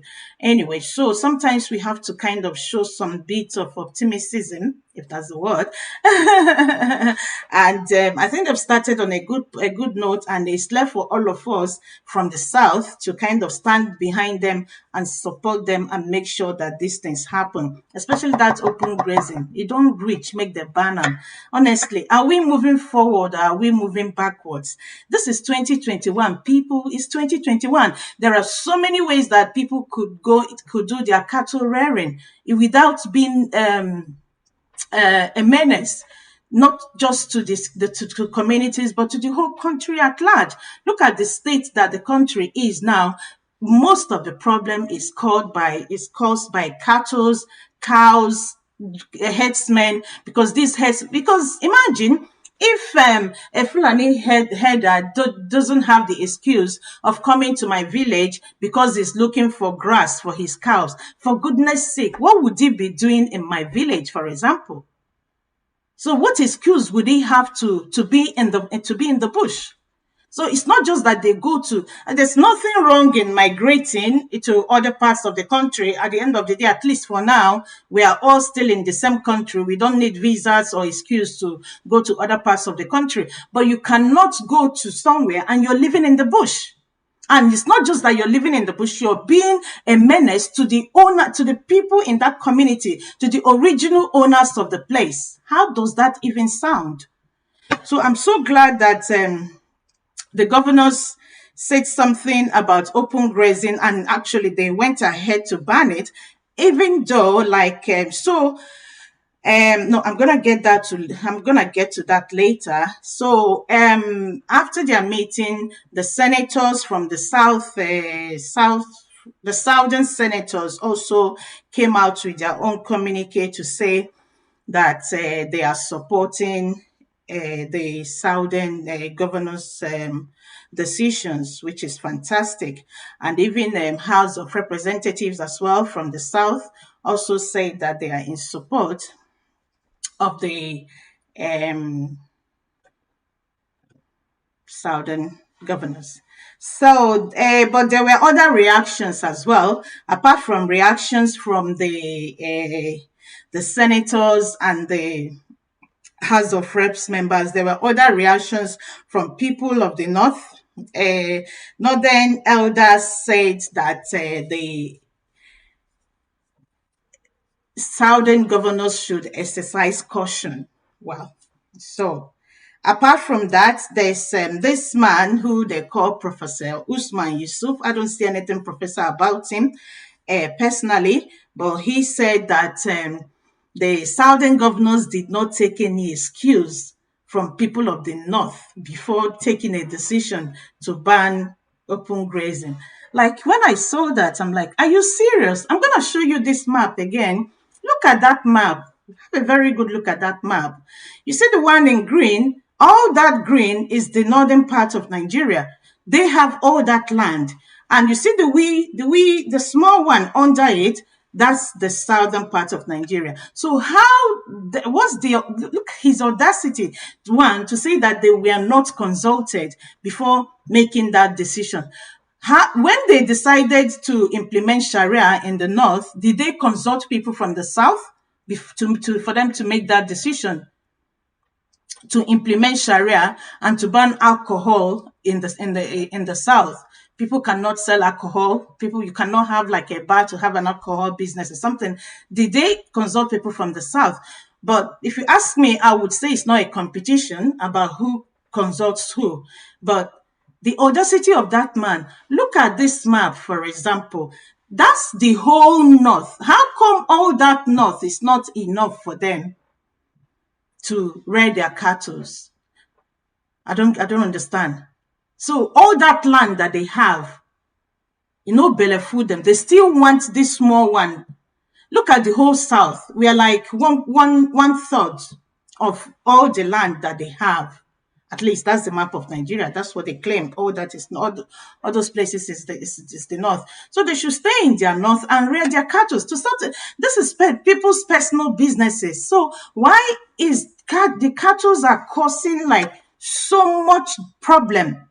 Apart from being a menace in the community, they've caused a lot of deaths. Because so much people have gone to their farms and they got killed in the farm. So apart from destroying the livelihood of farmers who are in their hometown, some of them have lost their life to herdsmen, to cattle. So the northern elders reacted to say that the South should exercise caution. I think I'll just let's go have a bit more detail of that story, just so that I'll be a bit fair. So the Northern Elders Forum, NEF, this was on Wednesday, which was yesterday, urged the Southern governors to exercise caution in their decision and utterances.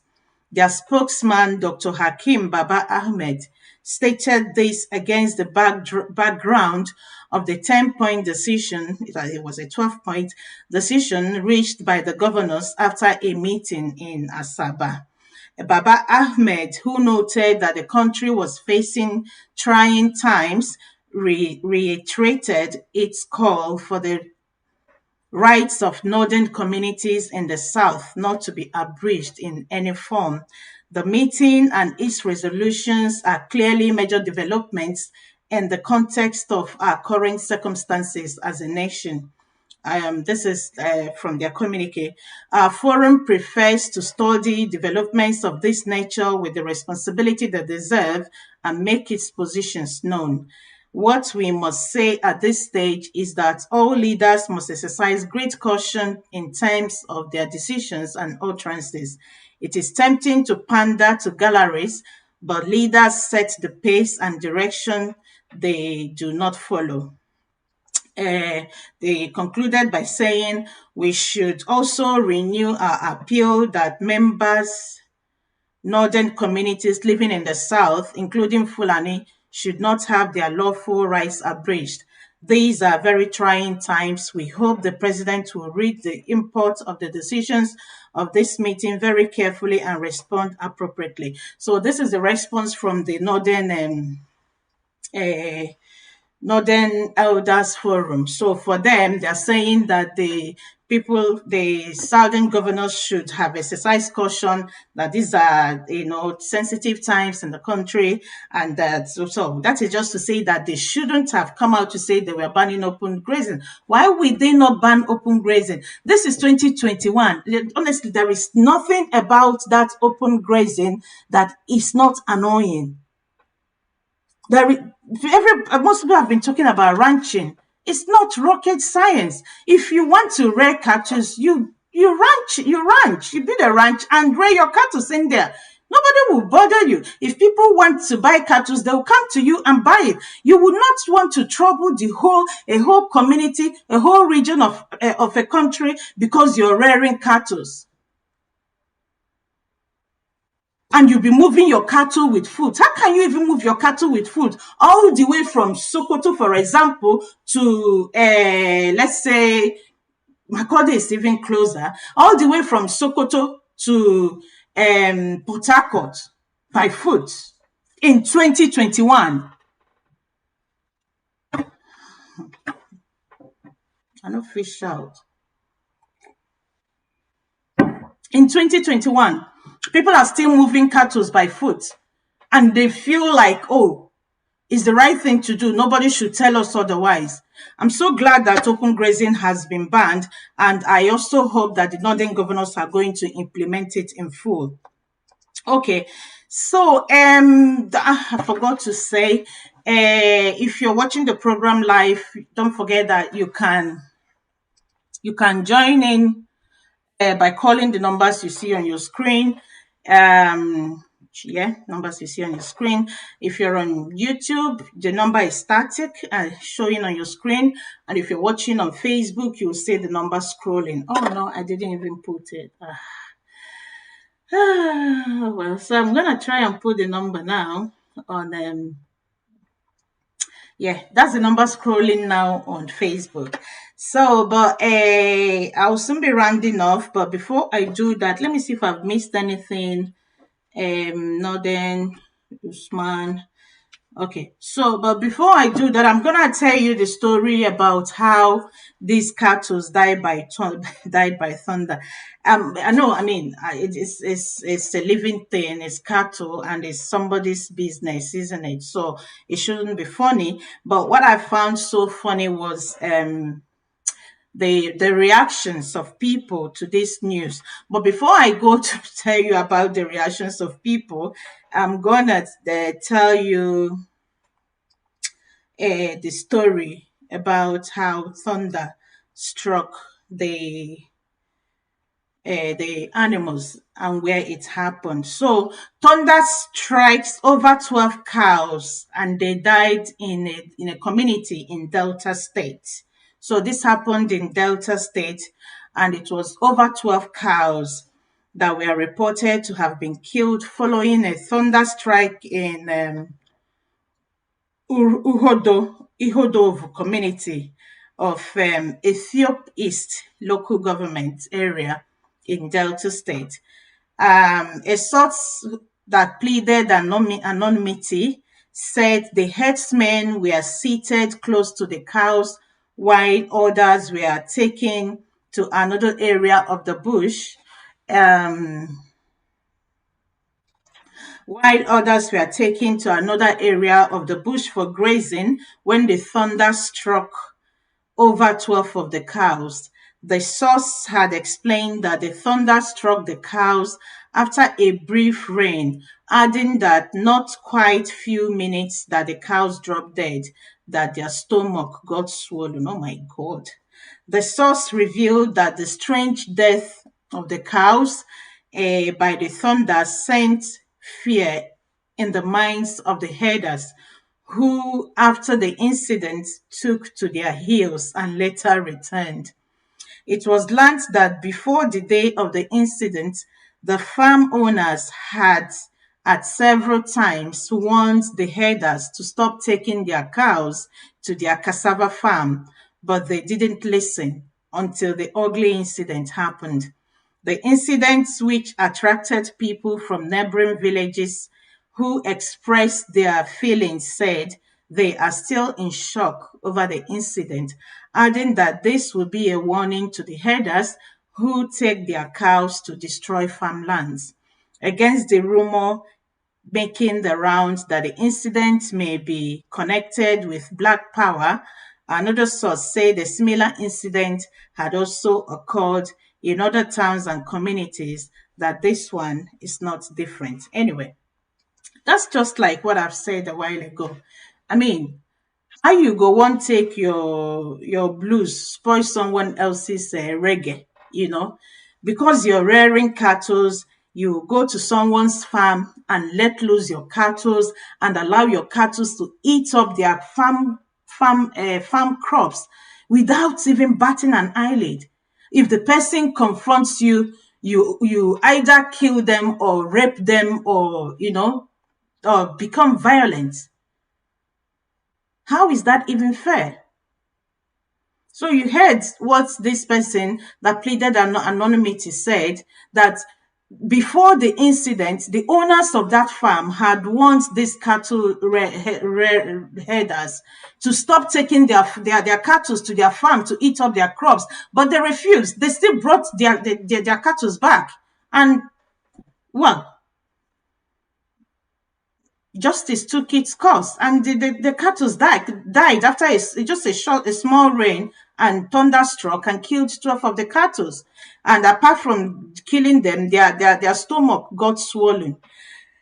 So anyway, what I found really funny, I don't find the death of like I said, this is someone's business, and I'm not gonna ridicule somebody that just lost their cattle, because it would have been important to them. But they should also realize that they are not being fair on the owners of the land and the owners of the farms. The people that own the farm had told you to please stop bringing your cattle to eat up their cow, their farm, their farm produce, and you refused, and you brought the cattle back. Like, oh, what can they do anyway? After all, you've got your AK-47, so you can do whatever you like to them.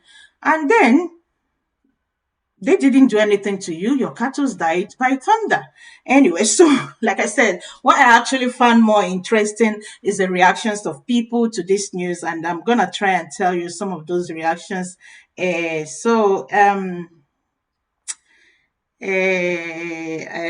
advocated for other means to fight this battle earlier. It must not be, but okay. So somebody said, I advocated for other means to fight this battle earlier. It must not be a gun battle, but the farm owner should stay off the land for some reasonable time. Oh, well, that's the person giving advice. And then somebody said, should strike the header should strike the headers joint since they don't want to respect open grazing ban. And the other person says, why should any send oh yeah, and then what I found really funny is the person that says unknown thunder strike. So we don't only have unknown gunmen now, we also have unknown thunder strike. And somebody is trying to make more joke out of that and says, on strike known thunder, on thunder known strike, etc. Let's all be mad together. Last the North will lose. Well, so this good news, this is a welcome development. That's someone else saying. And then the other person said, God, I thank you for this wonderful thunder and ketepa. Oh God. And the other lady says, good news. The other one says, please send more thunder on those who will not let peace reign in this country. Oh well. So apparently, it looks like more people were happy that this thunder thing happened, and because they're thinking that it's gonna teach the cattle herders some lessons, especially if somebody has warned you to stay away from their farm, destroying their farm, and you refused. And then this one says herders should not allow this to continue. In fact, they should hunt for the thunder and jail it. Enough is enough. Manhunt for thunder should begin immediately. I don't even know what the bombarders are doing. The Air Force should help out. Oh my God. And then this person says, Delta community, it seems you now getting the game. Ondo people don't see. I don't know. I don't understand Yoruba. So, oh Lord, may the good work you have started, may you never stop. Please send more thunder strike them all, not just 12, but all. Oh God. So that's it about the cattle and how they died by thunder.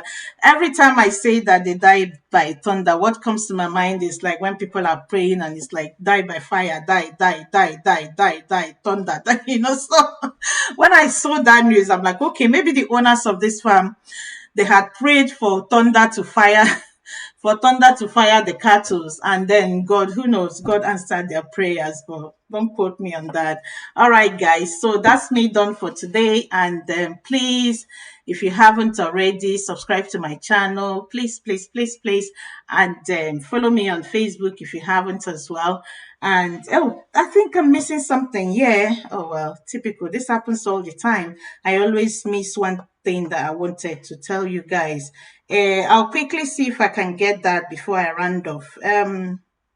So it's a story about two people who were arrested with AK-47, and according to Ibere TV, they say that these two people has been identified as they are northerners to start with, and they've been identified as suspected members of the unknown gunmen, which has been attacking the east, especially Imo State. So the Imo State Police Command has arrested two gunmen who are alleged to be among the unknown gunmen causing crisis in the state in recent times. The two suspects are identified as Godwin Danladu and Bami Gada. Okay, yeah, I think I've got their picture somewhere. I know. Okay. I thought I had their picture somewhere. That's a shame. Yeah, I think I do. Yeah, that's the two of them there. You can see the. Sorry if you're on Facebook, you can see the picture.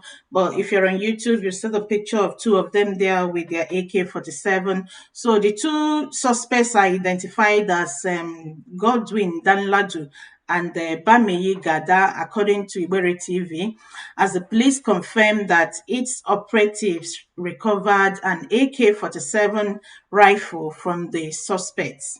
The two men who hail from the northwest region were also nabbed with military uniforms. So they didn't only have AK-47 in their possession; they also had military uniforms in their possession. So your guess is as good as mine. Imo states with adjoining southeast states have been at the center of violence for months following unprovoked gunmen attacks on police and other security establishments, which have led to confusion in the region. So you will remember that the police had deployed to the southeast states. Oh yeah, the policemen were kind of running away from their police station. Obviously, who wouldn't run because of the attacks, that they've been having. So it had been reported that most policemen, particularly those who are not Igbo indigenes, are desperately seeking redeployments amidst fear of the incessant attacks by unknown gunmen. Anyway, so the gist of the story is that these two men who were arrested, they are northerners, and they are suspected members of the or suspected unknown gunmen. I don't know if to say members because unknown gunmen it's not supposed to be a group. So uh there's been alleged that they are among the unknown gunmen who's been causing crisis in the state. One is Godwin Danladu, and the other one is Bami Gada, and they were caught with AK-47 and with army uniforms. And so many of these criminals, bandits, and all that have been, they have army uniforms. How do they get in possession of them?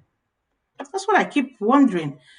They are caught with AK-47, they are caught with army uniform, they are caught with police uniform, and all. So how do they get these things? Is it not somebody that give them access to the uniforms? Oh well. So guys, that's me actually done for today, and I hope to see you again tomorrow or soon. So enjoy the rest of your evening, and please don't forget to share if you haven't. There's love in sharing, please, and it only just takes you a few seconds. and to subscribe to the channel if you haven't, and also to all right, where is it? Where's my montage? And also to follow, please. Okay, guys, bye now. Hi all, it's been a minute.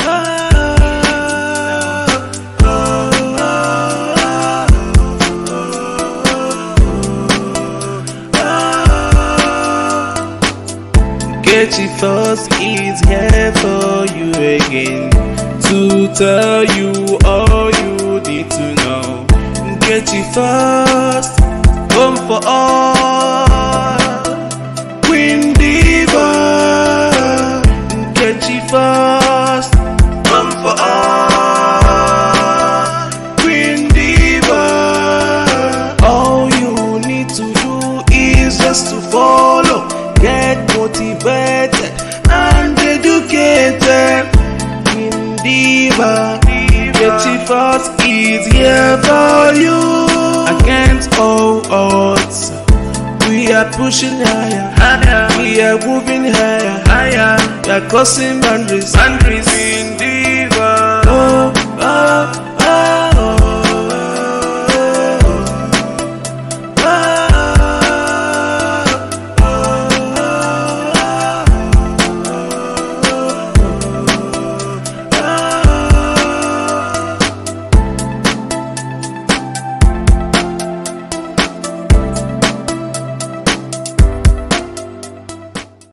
Hi all, it's been a minute.